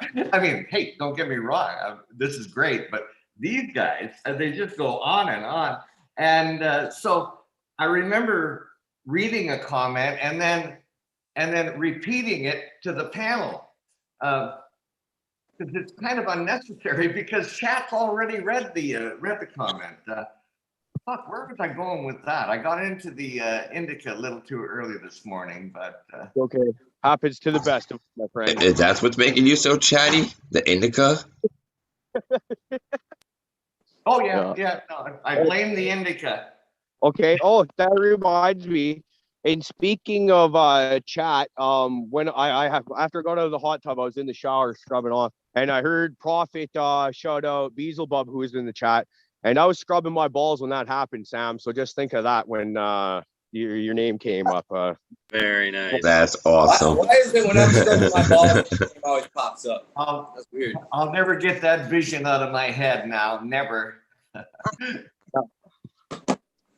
Yeah, hand on balls. Beelzebub in chat. I was like, oh, wow. Thinking of you, Sam. Thinking of you, brother. Love you. Well, with that said, It's gonna be hot as day, fellas. I heard a frog. Shit, now So I did gotta I. to my parents' place so I can do a fucking dab. Can we do another one in 5 minutes? You don't Um, have to we- do two and ten. We could wait, or I mean, it's your show. Do you want us to wait, or do you? I insist on 2 dab frogs. We gotta get good Okay. at we'll have another one ready as soon as you're ready. Yeah. Have another one loaded and in the chamber.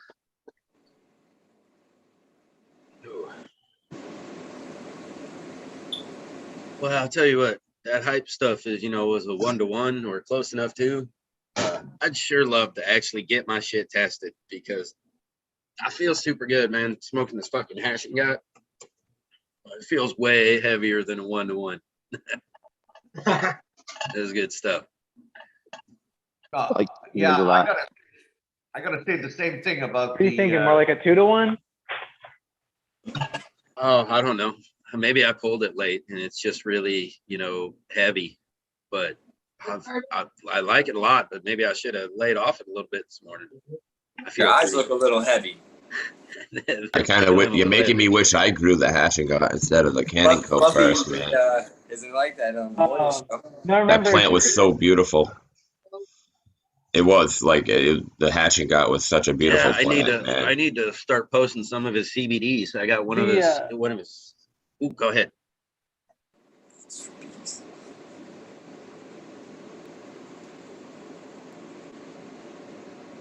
am I lagging again? All right. Nope, I lost my thought. I'm sorry. ADD brain. We were talking about the hash and got 1-in-1 CBD Pictures, pictures. dabs, frogs. Oh, yeah. Remember, it's 1-to-1 ish. That I've never actually gotten it tested. I have no idea what the actual ratio is. This is I expect it to be around a 1-to-1. I know. I can't wait to eat. I'm just gonna make it egg. I need to find a sandwich out of everything place. that's in there. Hey, Prophet, Except shut up. Oh shit. No, actually, hype. As soon as I can find a place, I'm gonna save some and get it like legit tested, just so I can see what's what. Because I want to do that with a bunch of my stuff as soon as like testing opens up better around here. But I will. I'm definitely gonna do that for mine because I just want to see what the fuck it did.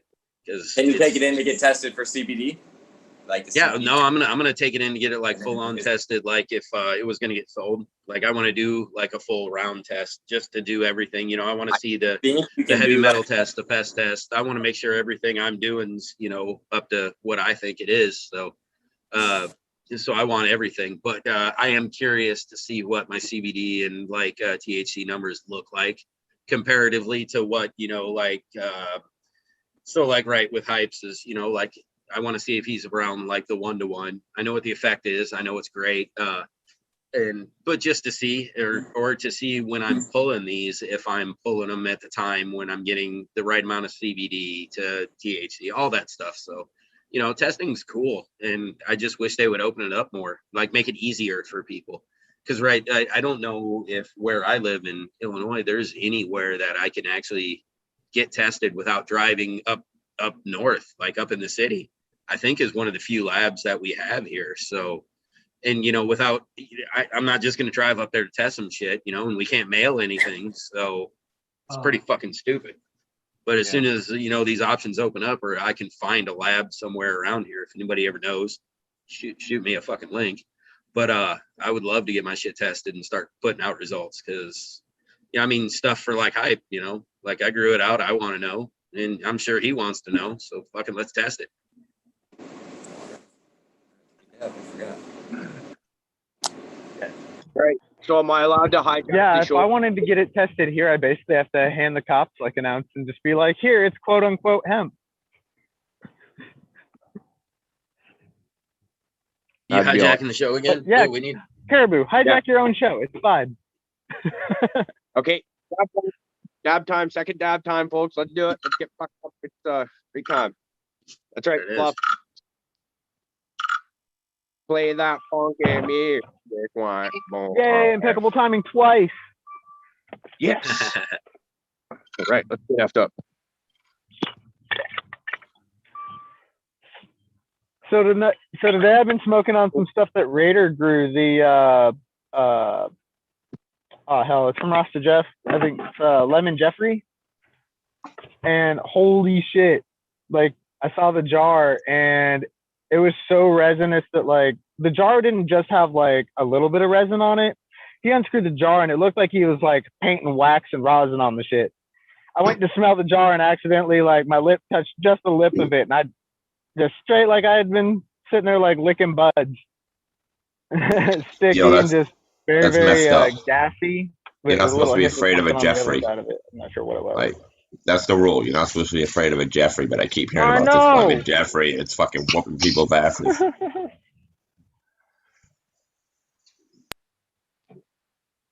Yeah, I'm hoping when I get down that way. It's super good. It tastes good. It gets me high.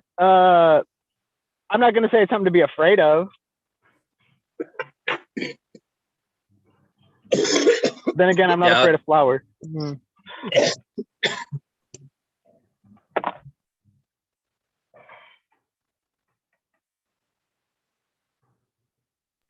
Damn, so that was some Sour D live resin that I'm dabbing on there. That's fucking great stuff.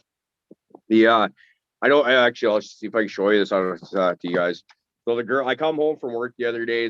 My girlfriend, she's amazing. She likes to buy me all sorts of fucking little trinkets and shit like this. I come home and there's this little tin container, and I open it up. And it's like a traveling dab set. You got your little dab tool here that sticks into the silicone holder, and then it's got two of these little silicones that'll hold. So I got like this one's the Sour D. It's getting low. I don't know if you can really see that. Kind of blends in with the yellow in there. But then I got some Moby Dick in the other one, and it's just, let's face it, trinkets and toys are fun, especially when they're made for smoking dope with or cannabis with. It's just fun stuff to talk about. Bro, that's why I got like thousands of dollars of vaporizers, because right, toys to smoke weed are really fucking fun. And I enjoy them all. Yeah, I'm with you. So here's another cool thing. So one of the things we're doing is kind of when I made the mass exodus from the last place, I brought a whole bunch of my stuff from there, and I'm storing it at my parents' place just because they've got a little extra room. And so I'm going through it. I threw some of that stuff in yesterday. I found my nectar collector, like that's coming home. And I got a wooden Gandalf pipe, that's coming home. I've got a humidor that I keep all my genetics in. That's coming home. And since I've had that thing in my possession last, I cut all the plants that end up becoming those Spider Girl seeds. And I think it was 7 different Violator by ChemDog Afghani crosses. And then I think there's a Chem 91 pollinated by that Violator male as well too. So it's a whole shit ton to add to that. We were seeing the freak show. Oh shit! Now that I think about it, guys, let's go check that out. I've cleaned up since last time seen her. I should actually. Oh man, he got all robot farty and stuff. His signal doesn't move as fast as he does.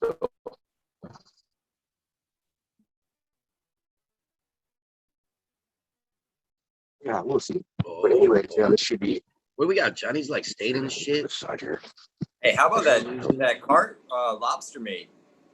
Dude, I was just talking I just saw that. Send me one of them motherfuckers. You beat me to that. I was just like, that sounds pretty good. I saw you. It was like, send me one. I was like, all right, never mind. Done yet? I've gone down basically everything, but I haven't gotten to making a cart. I'm making rosin now, making dabs and stuff. Now I just got to get to making the cart. I'm telling you, man, I need a friend in my area who makes like carts and just rot. I just need somebody who can extract. I mean, I would grow flower for them. Just be my extractor. I wish I was around you. I'm telling you, I had all the shit I get, man. I help make, or my boy makes it. He's down the road, got the whole system from shatter to making it into fucking vape juice to everything, man, to the wax. So it's just, that's where I get everything, like all my Except for those pack of cards that I got handed, you know, that's just whatever. But the homemade cards are way better that he makes. They're way more potent. They're way more cleaner. Like the shit's amazing. Yeah, I mean, I can only imagine like a good grown friggin' cart, man. You know, like somebody who just like I mean, playing this shit. here's, Like, here's the wax just from, you know. I wish Caribou's. I know he's looking at Freak Show right now. I wish Caribou was like not freezing up and getting all fucked up right now. I want to see that Freak Show. He had it on Friday's show. I haven't got there yet. I know I checked in at one point. I saw he was going through the room, and so I need to get back to that. But These are the same ones? Yeah. Wow, they're bigger. Johnny Long Throw. Gee, that's funny. Where is Caribou?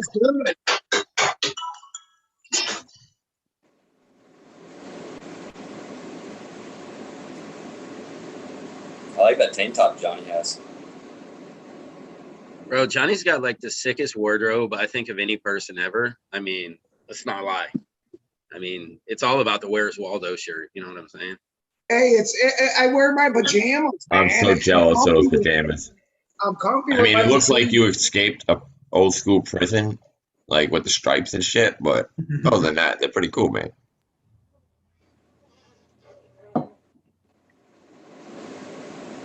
So Caribou, yeah, you froze through the whole like downstairs. You're on mute too. I kind of I kind of figured that I was freezing or you guys are freezing or something. I tried showing you. So what I'll do is at some point in time today, I'll take a video for you, Fluff, and a bunch more pictures, and I'll post those up on Discord or maybe even like Cannabis and IG, stuff like that, so people can get a better idea. That Charlotte, so to anybody that was watching the Friday show, I went in there after not even being able to see in there for about, I think it's 3-4 weeks since I've been here last. And basically they were just watering the plants for me, adding water. And when I was here last time for the 3-4 weeks previous to that, they were watering every other day without fail, without checking soil moisture and stuff. So my plants were kind of drowning for 3-4 weeks and getting anaerobic. And they're getting a little bit better now because I said, hey, slow that down. If you're going to feed every 4 days or every so often because you need to have it on that system for you, at least do it every 3 to 4 days so there's a chance for them to dry out. And anyways, all my leaves are looking like shit. So when I opened the tent on Friday, it was like, holy fuck, like it was like so many leaves had to be pulled. The girlfriend and I spent a good hour or so down there cleaning everything up, and then we get to see what we got. That Charlotte's Web has some of the most beautiful purple I've ever seen in it. I've had a temperature problem in this tent. And I think what it is like about a week after we set it up, they couldn't keep the temperature above it was going down to the low to mid 60s, even with the lights on. It's because it's set up in the basement and they started shutting the heat off because it stopped being cold outside, right? So the basement's getting colder than it was, is what my guess was for that. So I think the cold really brought out that anthocyanin pigmentation. And I think it's probably most of that plant is going to get cut down probably later today, because trying to look very closely at it, there is a bunch of seeds pollinated on it, but the vast majority of it is not pollinated. And well, Rick, you know how I feel about that Charlotte's Web. That is a very coveted thing to us. And from there, what I would like to do actually is throw it outside and see if I can re-veg it and get more shoots off of it, because that is a cut I don't want to lose. I gave some beans to Hurt and Albertan, so we could get some more cuts eventually, but I don't want to have to go. That would be nice to kind of just grow our own. And then looking at those, that Purple Punch 2.0 is extremely pollinated. I'm gonna probably get thousands of seeds off that one alone. And that's going to be a really durable plant. So I'm interested to see how that mates well with the Freak Show, to see if we get like say a Freak Show cross that just stands tall and prays for me all day, every day. And then also maybe have some purple too. It would be great. The Arise, I've got 5 Arise phenos in there. And as far as I can tell, they're all more or less the same pheno. they'll have the same smell. Like when you go back and listen to the Ross to Jeff episode where he discusses the rise, the strain, there's a bunch of different phenos you can search for, and it seems like I've got mostly the same one. But I'll have 4 of those that are now pollinated with Freak Show. Now to get to the good stuff for you, Fluffy. So I had 5 plants in there. There's the male, and then 3 feet or 5 plants to start off. 2 are male. I pulled 1, left 1 and 3 females. The tallest male has a bud on it about try to think of like say a good sized pine cone. Why I don't want to say that because you got huge fucking pine cones depending on where you live. Anyways, there's going to be 3 pollinated phenos of our Freak Show and a shit ton of seeds. So all of our questions that we were having is, was I going to be able to make it happen, being a kind of absent from this grow and breeding session? Brother, you're gonna get some seeds your way. Everybody that's within our circle here that's interested in growing that. I know Opie and Drizzt have already asked for some, and that's what we're gonna do, guys. And hopefully, like something like the Arise Cross, because we've heard how say Ross to Jeff has King Solomon, and he says that male plant, what it does is it seems to add vigor and potency to almost pretty much everything he crosses it with. I'm hoping we can kind of get a similar reaction from the Freak Show by using a Freak Show male to cross it with an Arise, which is completely opposite of how of how that worked. But the Freak Show is such a slow growing thing. It is painfully slow. They were germinated on Christmas Day, and the tallest one is actually, where are they? Here's the male. Actually, hey guys, here's the male right here. If I can flip my camera. I brought it outside. If there's any chance you can just get some pollen off of it too and send some, like that'd be fun too, just to play with that. See what we can throw it on to have some fun with. That could be an idea. If I can, but yeah, because like this guy right here, that's about not quite 2 feet tall, I would say. And that's the biggest plant out of the bunch right there. So how long ago was Christmas? Is that 4 or 5 months now? And that's what I got out of it. So like I said, hopefully the Arise or one of those other crosses will be able to give it some vigor and maybe a little added potency. It would be a lot of fun. And then those just the straight F2s, where that's gonna be really. I wonder if you added an auto to it, like just some kind of uninvasive, fast growing auto. If you just added that, if you just bred it with that to the Freak Show, if that would help speed it up just a little bit. That would be, I would be right now with the Freak Show the way it grows. I think if it would probably flower too soon. It would be like so minuscule. It'd be kind of like the problem with the Lowrider, the original.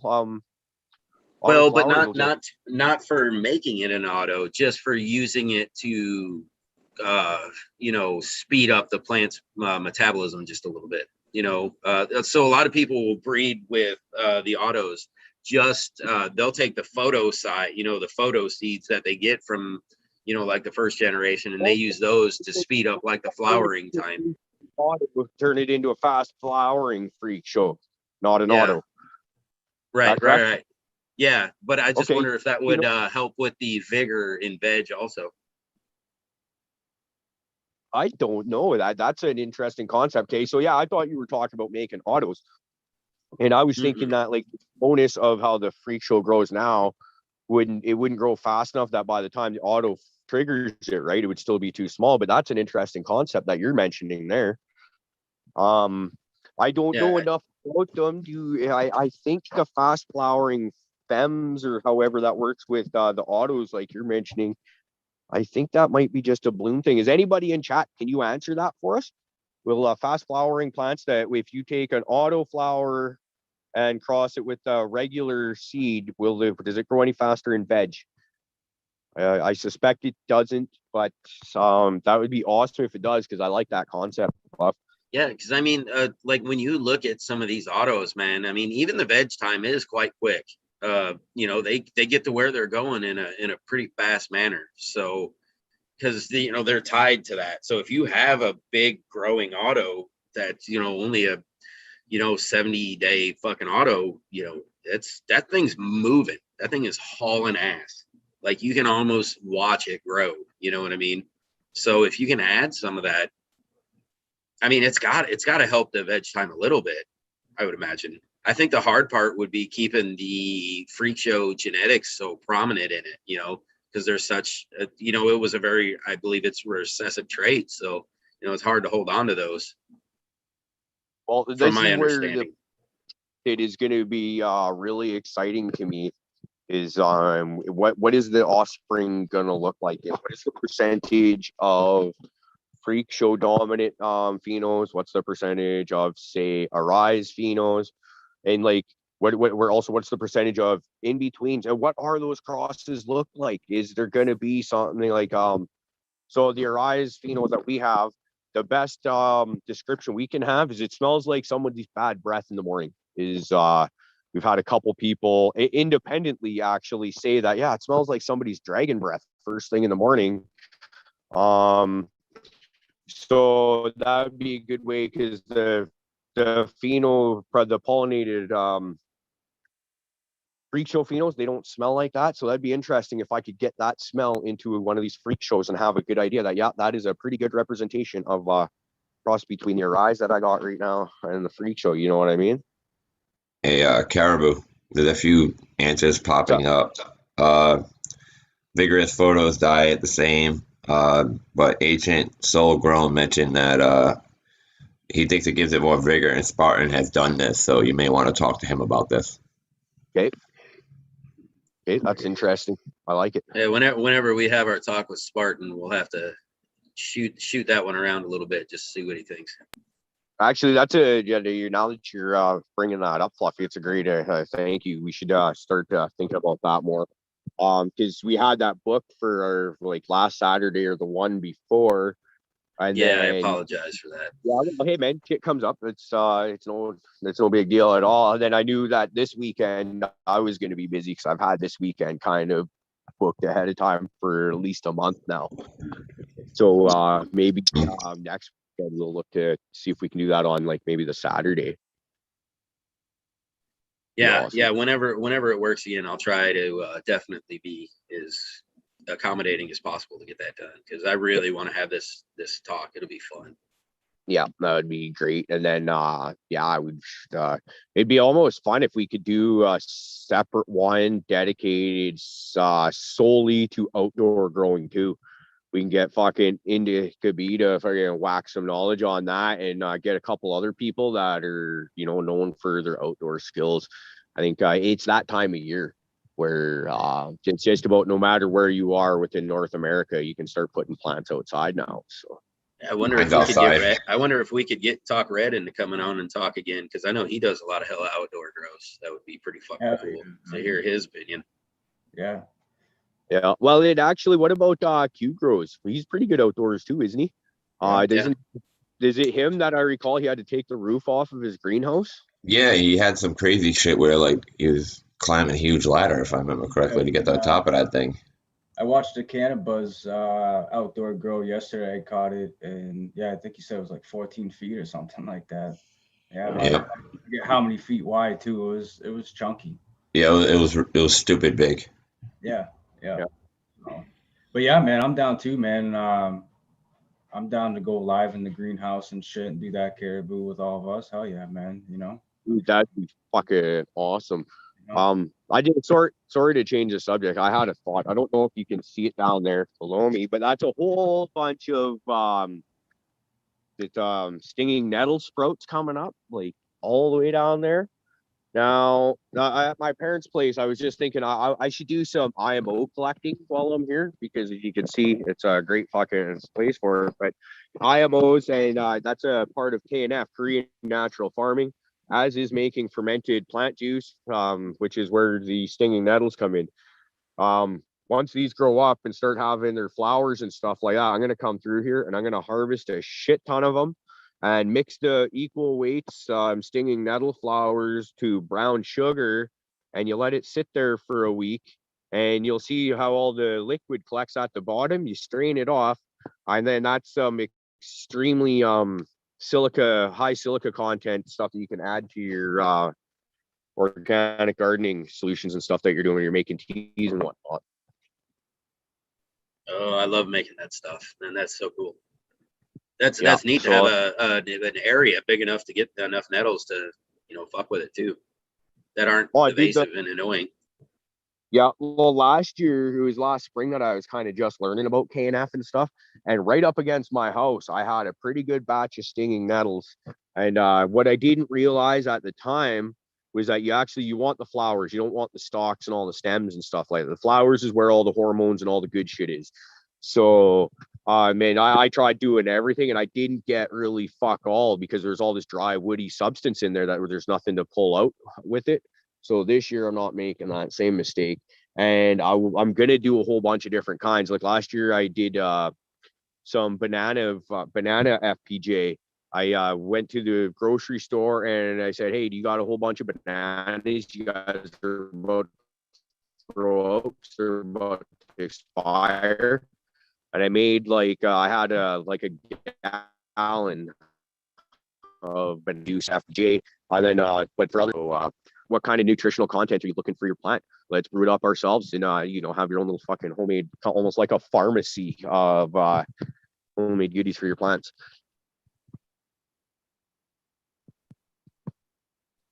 Oh, yeah, though I think that's fucking cool as shit. I love making that stuff. So here, hold on, I'm gonna hit this first, then I'll talk. Okay.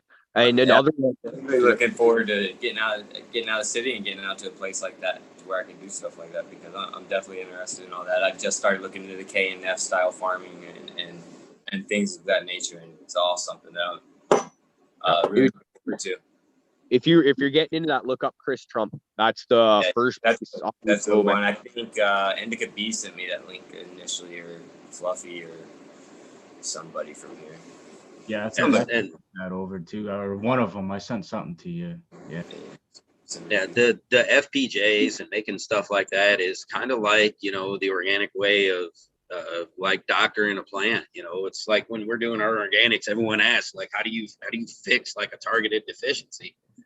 I fucking make FPJs. I make teas. It's a matter of, we're still making fertilizers. I've done like the Jadan style, like fertilizer, where you basically just take water and you anaerobically like take greens and water, put it in a bucket, add some heat, and you get some real nasty fucking fertilizer out of it. Smells like shit, but it works fucking great. But those are the types of things, that I like to make.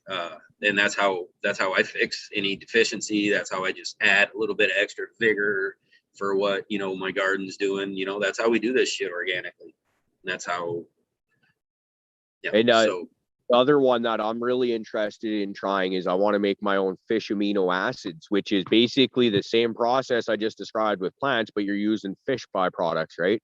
So go catch yourself a bunch of fish. Like I got a particular lake in my area called Sucker Lake where it's nothing but squawfish in there, right? And it's like pretty much every cast you can pull one out. So go there with your family or whatever, everybody limit out, and then cut them up, mix them equal weight proportions, brown sugar and fish, and then you store it in a bucket or whatever for about 6 months is my understanding.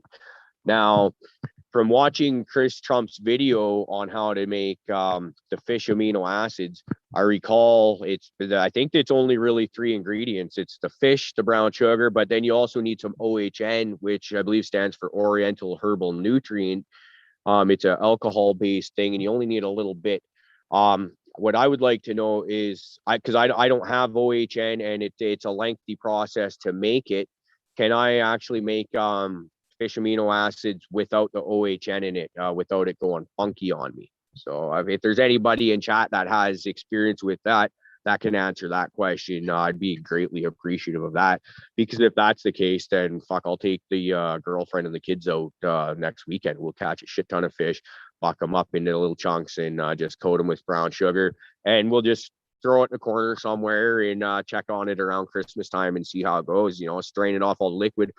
Another good thing about is all these brown sugar based KNF amendments that you're making is you can store them indefinitely. Is to the best of my knowledge. They're not going to go bad on you, and they're all food safe to the best of my knowledge too. Like the fish amino acids, I'm pretty sure when Chris Trump does his demo on that, I'm pretty sure he even sticks his finger in there and tastes it. It tastes just like fish sauce that a lot of people use for cooking. What I'm thinking, the other part, the Japanese herbal stuff, is actually needed. I think that's what keeps it from going anaerobic. So I don't think I would try to do the just fish and brown sugar. I think you'll end up having something that you really don't want to smell. Yeah, I think I that'll think get bad fast. you're probably correct. That's why I haven't actually tried it, because it's like, I think it's one of those things where it's like you open that up and you're gonna get a half a whiff up your nostril and you're gonna really wish you hadn't. So I it's think if just, that's the case, you'd honestly be better off just burying that shit under your soil at that point. Just give that a try. I mean, it break down naturally inside your soil that way. It might not be the. I wouldn't. That when you get into those kind of things, that's probably where I would do it in my outside garden where I know life is good and would take care of it for sure. But I don't know if my indoor garden would handle that much. So I don't know if I'd play around too much that way. yeah. And actually, I've got another good one for you, Fluffy. We've talked before about how you'll go through the bush, and you've given, because this is where I got the idea from you, and you see a down log where it's been chewed out by ants or termites or whatever, and you'll grab that and add that, and a lot of what's in there will be the smells, the chitins and shit like that. It deters other pests from wanting to come in. What I was wondering is, is digging up ant hills, but not the whole thing to where you get the queen in there. Just throw as much of it in, say, a garbage can, and then just throw the lid on it, throw it out in the sun or the shade, wherever. And over time, to my way of thinking, those ants are just going to die off after. It might be a couple weeks or however long. I wonder how, if that anthill matter would do the same thing. I'm thinking specifically about those red and black ants, where they got the red head and torso with the black ass. I'm sure you guys got the redheads, we call them up here. I think you're talking like a carpenter ant, where they go in and they. No, you're not talking like a carpenter. You could find a nest of those, it would be the same kind of thing. I'm thinking.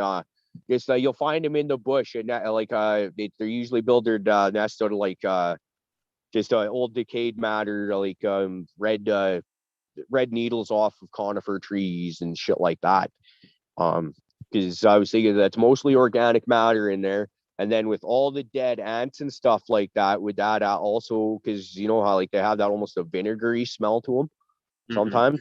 I watch ants is one thing that I don't fuck with too god awful much, because ants and aphids have a kind of symbiotic relationship, and I stay the fuck away from aphids.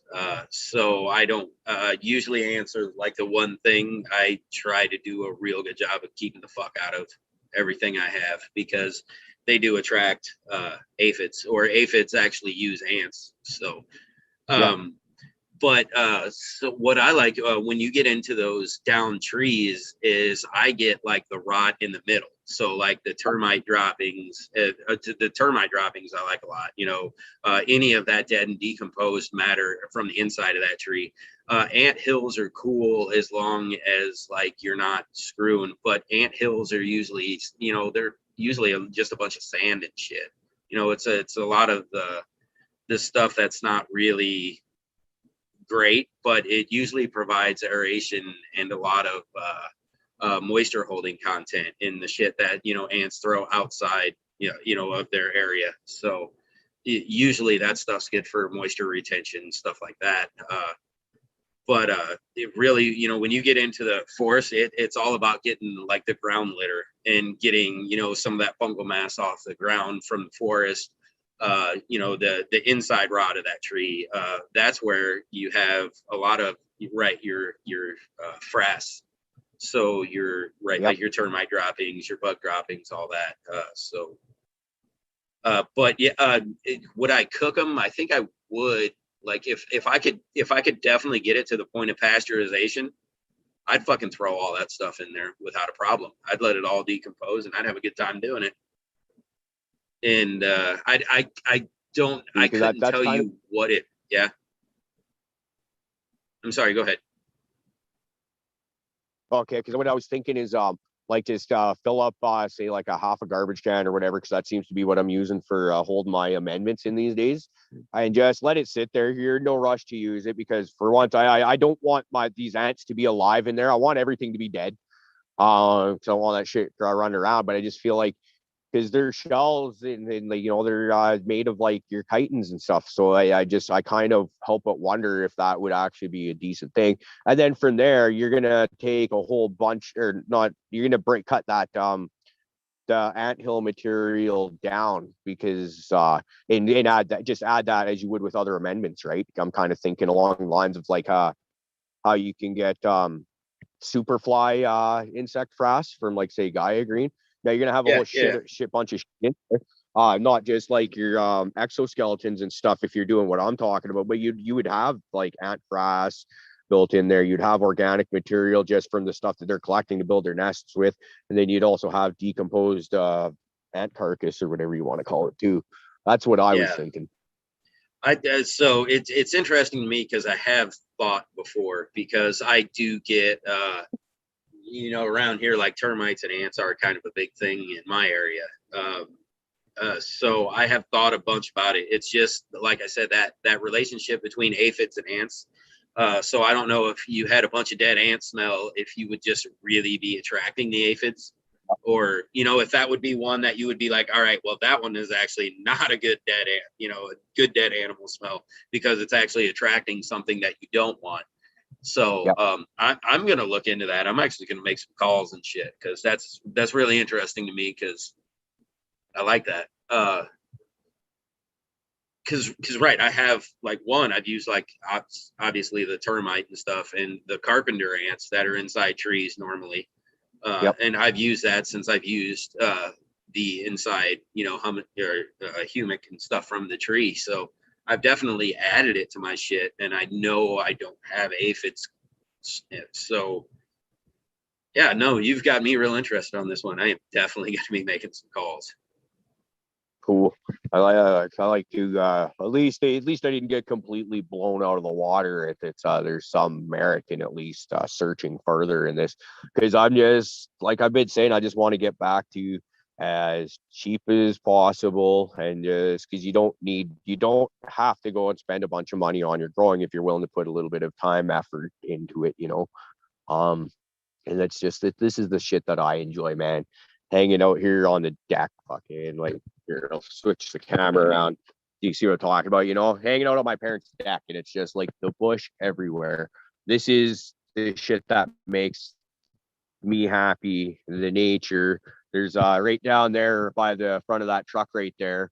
You know, if I could go dig through that moss bank right there, what do you think I'm gonna find? Like all sorts of wonderful shit. That would be just amazing in a plant, for in a soil, right? You'd find all sorts of mycelium and stuff like that when you start peeling back the top layers of soil. Show us all the spots where you got laid. Okay. Yeah, you know, So where I'm looking right now, about 100 yards past that is in the bush, of course, is the second time I ever got laid. I can tell you that right now. Nick. And then actually, if you're driving up this way, there's on anybody from Prince George that's watching the PGI on the Hart Highway, that's across the street from Kelly Road Secondary School. There's some bushes right beside that. That's where I lost my virginity. So if you're ever driving through there and you happen to notice that PGI and see the bushes, you'd be like, holy shit, Brad got laid there once. That was the first time for him. Way too much information, buddy. I'm still trying to process you drying your balls and thinking about bees. Okay, don't lay any more information on us. Hey, to be fair, Rick, I was scrubbing them, so there was a little bit more fondling going on than there would have been if I was drying them. So bees got the extra attention because I love him. Right on. Hey, could I throw out a quick question? I'm just curious, people's opinion on what they would prefer or what is the ideal temperature differential from daytime to nighttime, and would that change throughout? Like, would you prefer a different differential during veg instead of flower, that kind of thing? Anybody got any opinion on that? Okay, well then I'll tell you that mine is I just stick around 10 degrees Fahrenheit for my differential. I've been told it going more than that is can cause problems. I've heard that too, Rick. I usually try to keep it closer to like 7, but to tell you the truth, I've had over 20-degree temperature swings trying to dial in my grow area. Where I was growing, say this time last year, was in a shed out in my backyard. And then so when the sun comes in and the temperatures heat up and stuff like that, when you just think you got something dialed in, and then all of a sudden the temperatures for the year, they take it to another level. And it's like all of a sudden you thought you were holding it good at, say, it goes down to minus or 17 degrees Celsius, and then 27 degrees is what you're running your preferred running temperature is. All of a sudden sun comes up and you're like fucking 40 degrees in there. It's just like, Jesus. Yeah, I forget where I was going with that. I'm talking too much. Somebody else talk, please. I'm gonna look at the trees. Wait, I'm sorry. What were you saying? Can you repeat everything? I'm confused. He was wondering like about temperature differentials and what you guys preferred. Between the light and the night cycle.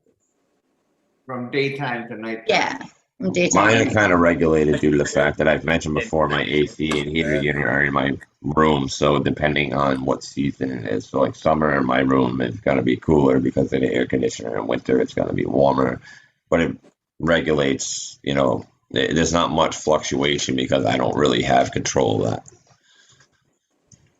But you do want to run a little cooler at night, if I understand correctly, but not too cold. If I remember correctly, if you go too low, it actually stops production or nutrient uptake if you hit like a 50-degree mark. Don't quote me on that, but I remember reading something about that. Fluff might know more. DP might know more. I haven't heard much, but I've just heard like a huge swift or swing all the time isn't exactly healthy. You know I heard 10 degrees and stuff like that isn't bad. That's what I hear a lot. But I heard like drastically. But that's just what I've heard. I'm not very. I've hit moments of extreme swings, like not on purpose. It probably stressed the plant, but nothing to the point where like it damaged it, from what I could tell. I mean, over time, if it was a consistent thing, I could see that possibly becoming a problem. But if it happens here and there, I don't think it's a big deal. It's just like a really hot summer night or a little bit colder summer evening, you know. So here's the deal, man. Look outside. What's the temperature drop from the highest throughout the day and the low throughout the night? Take a few degrees off of it and call that good. When you're in that humidity range, if you can go outside, I mean, you're just looking for PM not to start. Usually it's the humidity that's the problem, not so much the fucking temperature drop. So, you know, I mean, obviously you're going to stunt plants and stuff. You're going to slow them down if you drop the temperature too low at night. But I mean, 20, 25 degrees isn't going to really kill anything. It's the humidity. When you drop temperature drastically and then the humidity rises, you end up causing mold and stuff. So what you have to do is control the humidity while the temperature drops. And so that's the biggest thing, is a lot of times people are getting too much humidity and adding too much cold to it, so that the swing is way too out of whack. Fluffy, that's we start for a Sunday morning show, man. What the hell? We're all still half asleep, and that's like a serious knowledge bomb you just dropped on us. Gonna have to rewatch the show then. Because like, especially for me right now, you know, in late flower, you know what I mean? We're getting a lot of humidity coming in now, a lot of temperature differentials and stuff like that. So it's definitely good stuff to get thrown in on me. Now I understand that people purposely do a bigger temperature differential at the end to bring out colors, and I wonder what's that all about, or how that works. It's basically it's how the plant responds to colder temperatures. That's what it is. I believe it's bringing out, just basically because it's getting colder.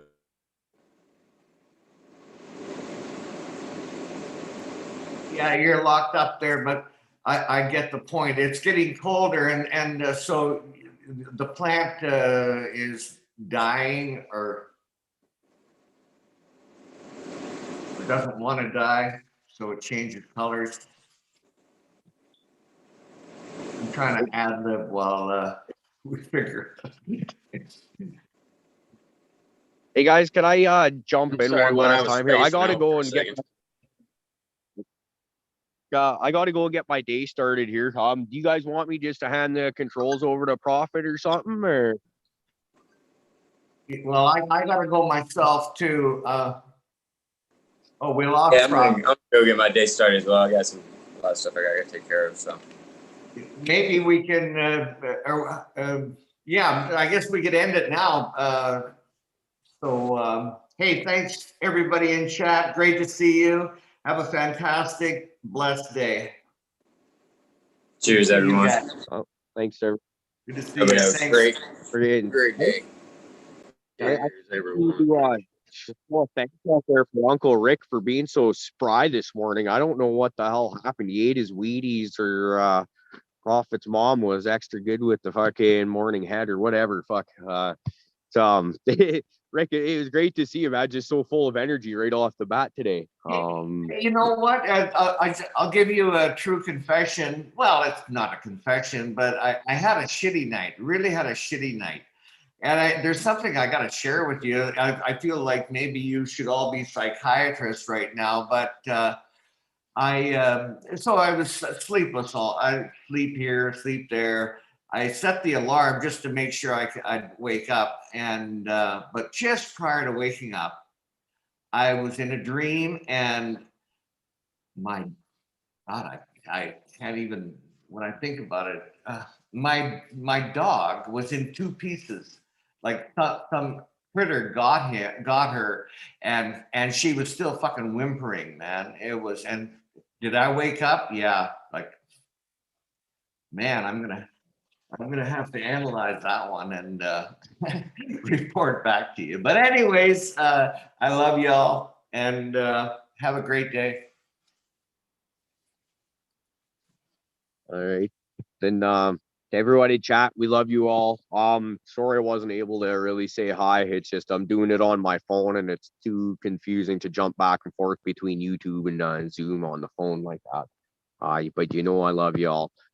We love you all. I gotta pluralize that. We all love you. We love you all. Everyone have a great weekend.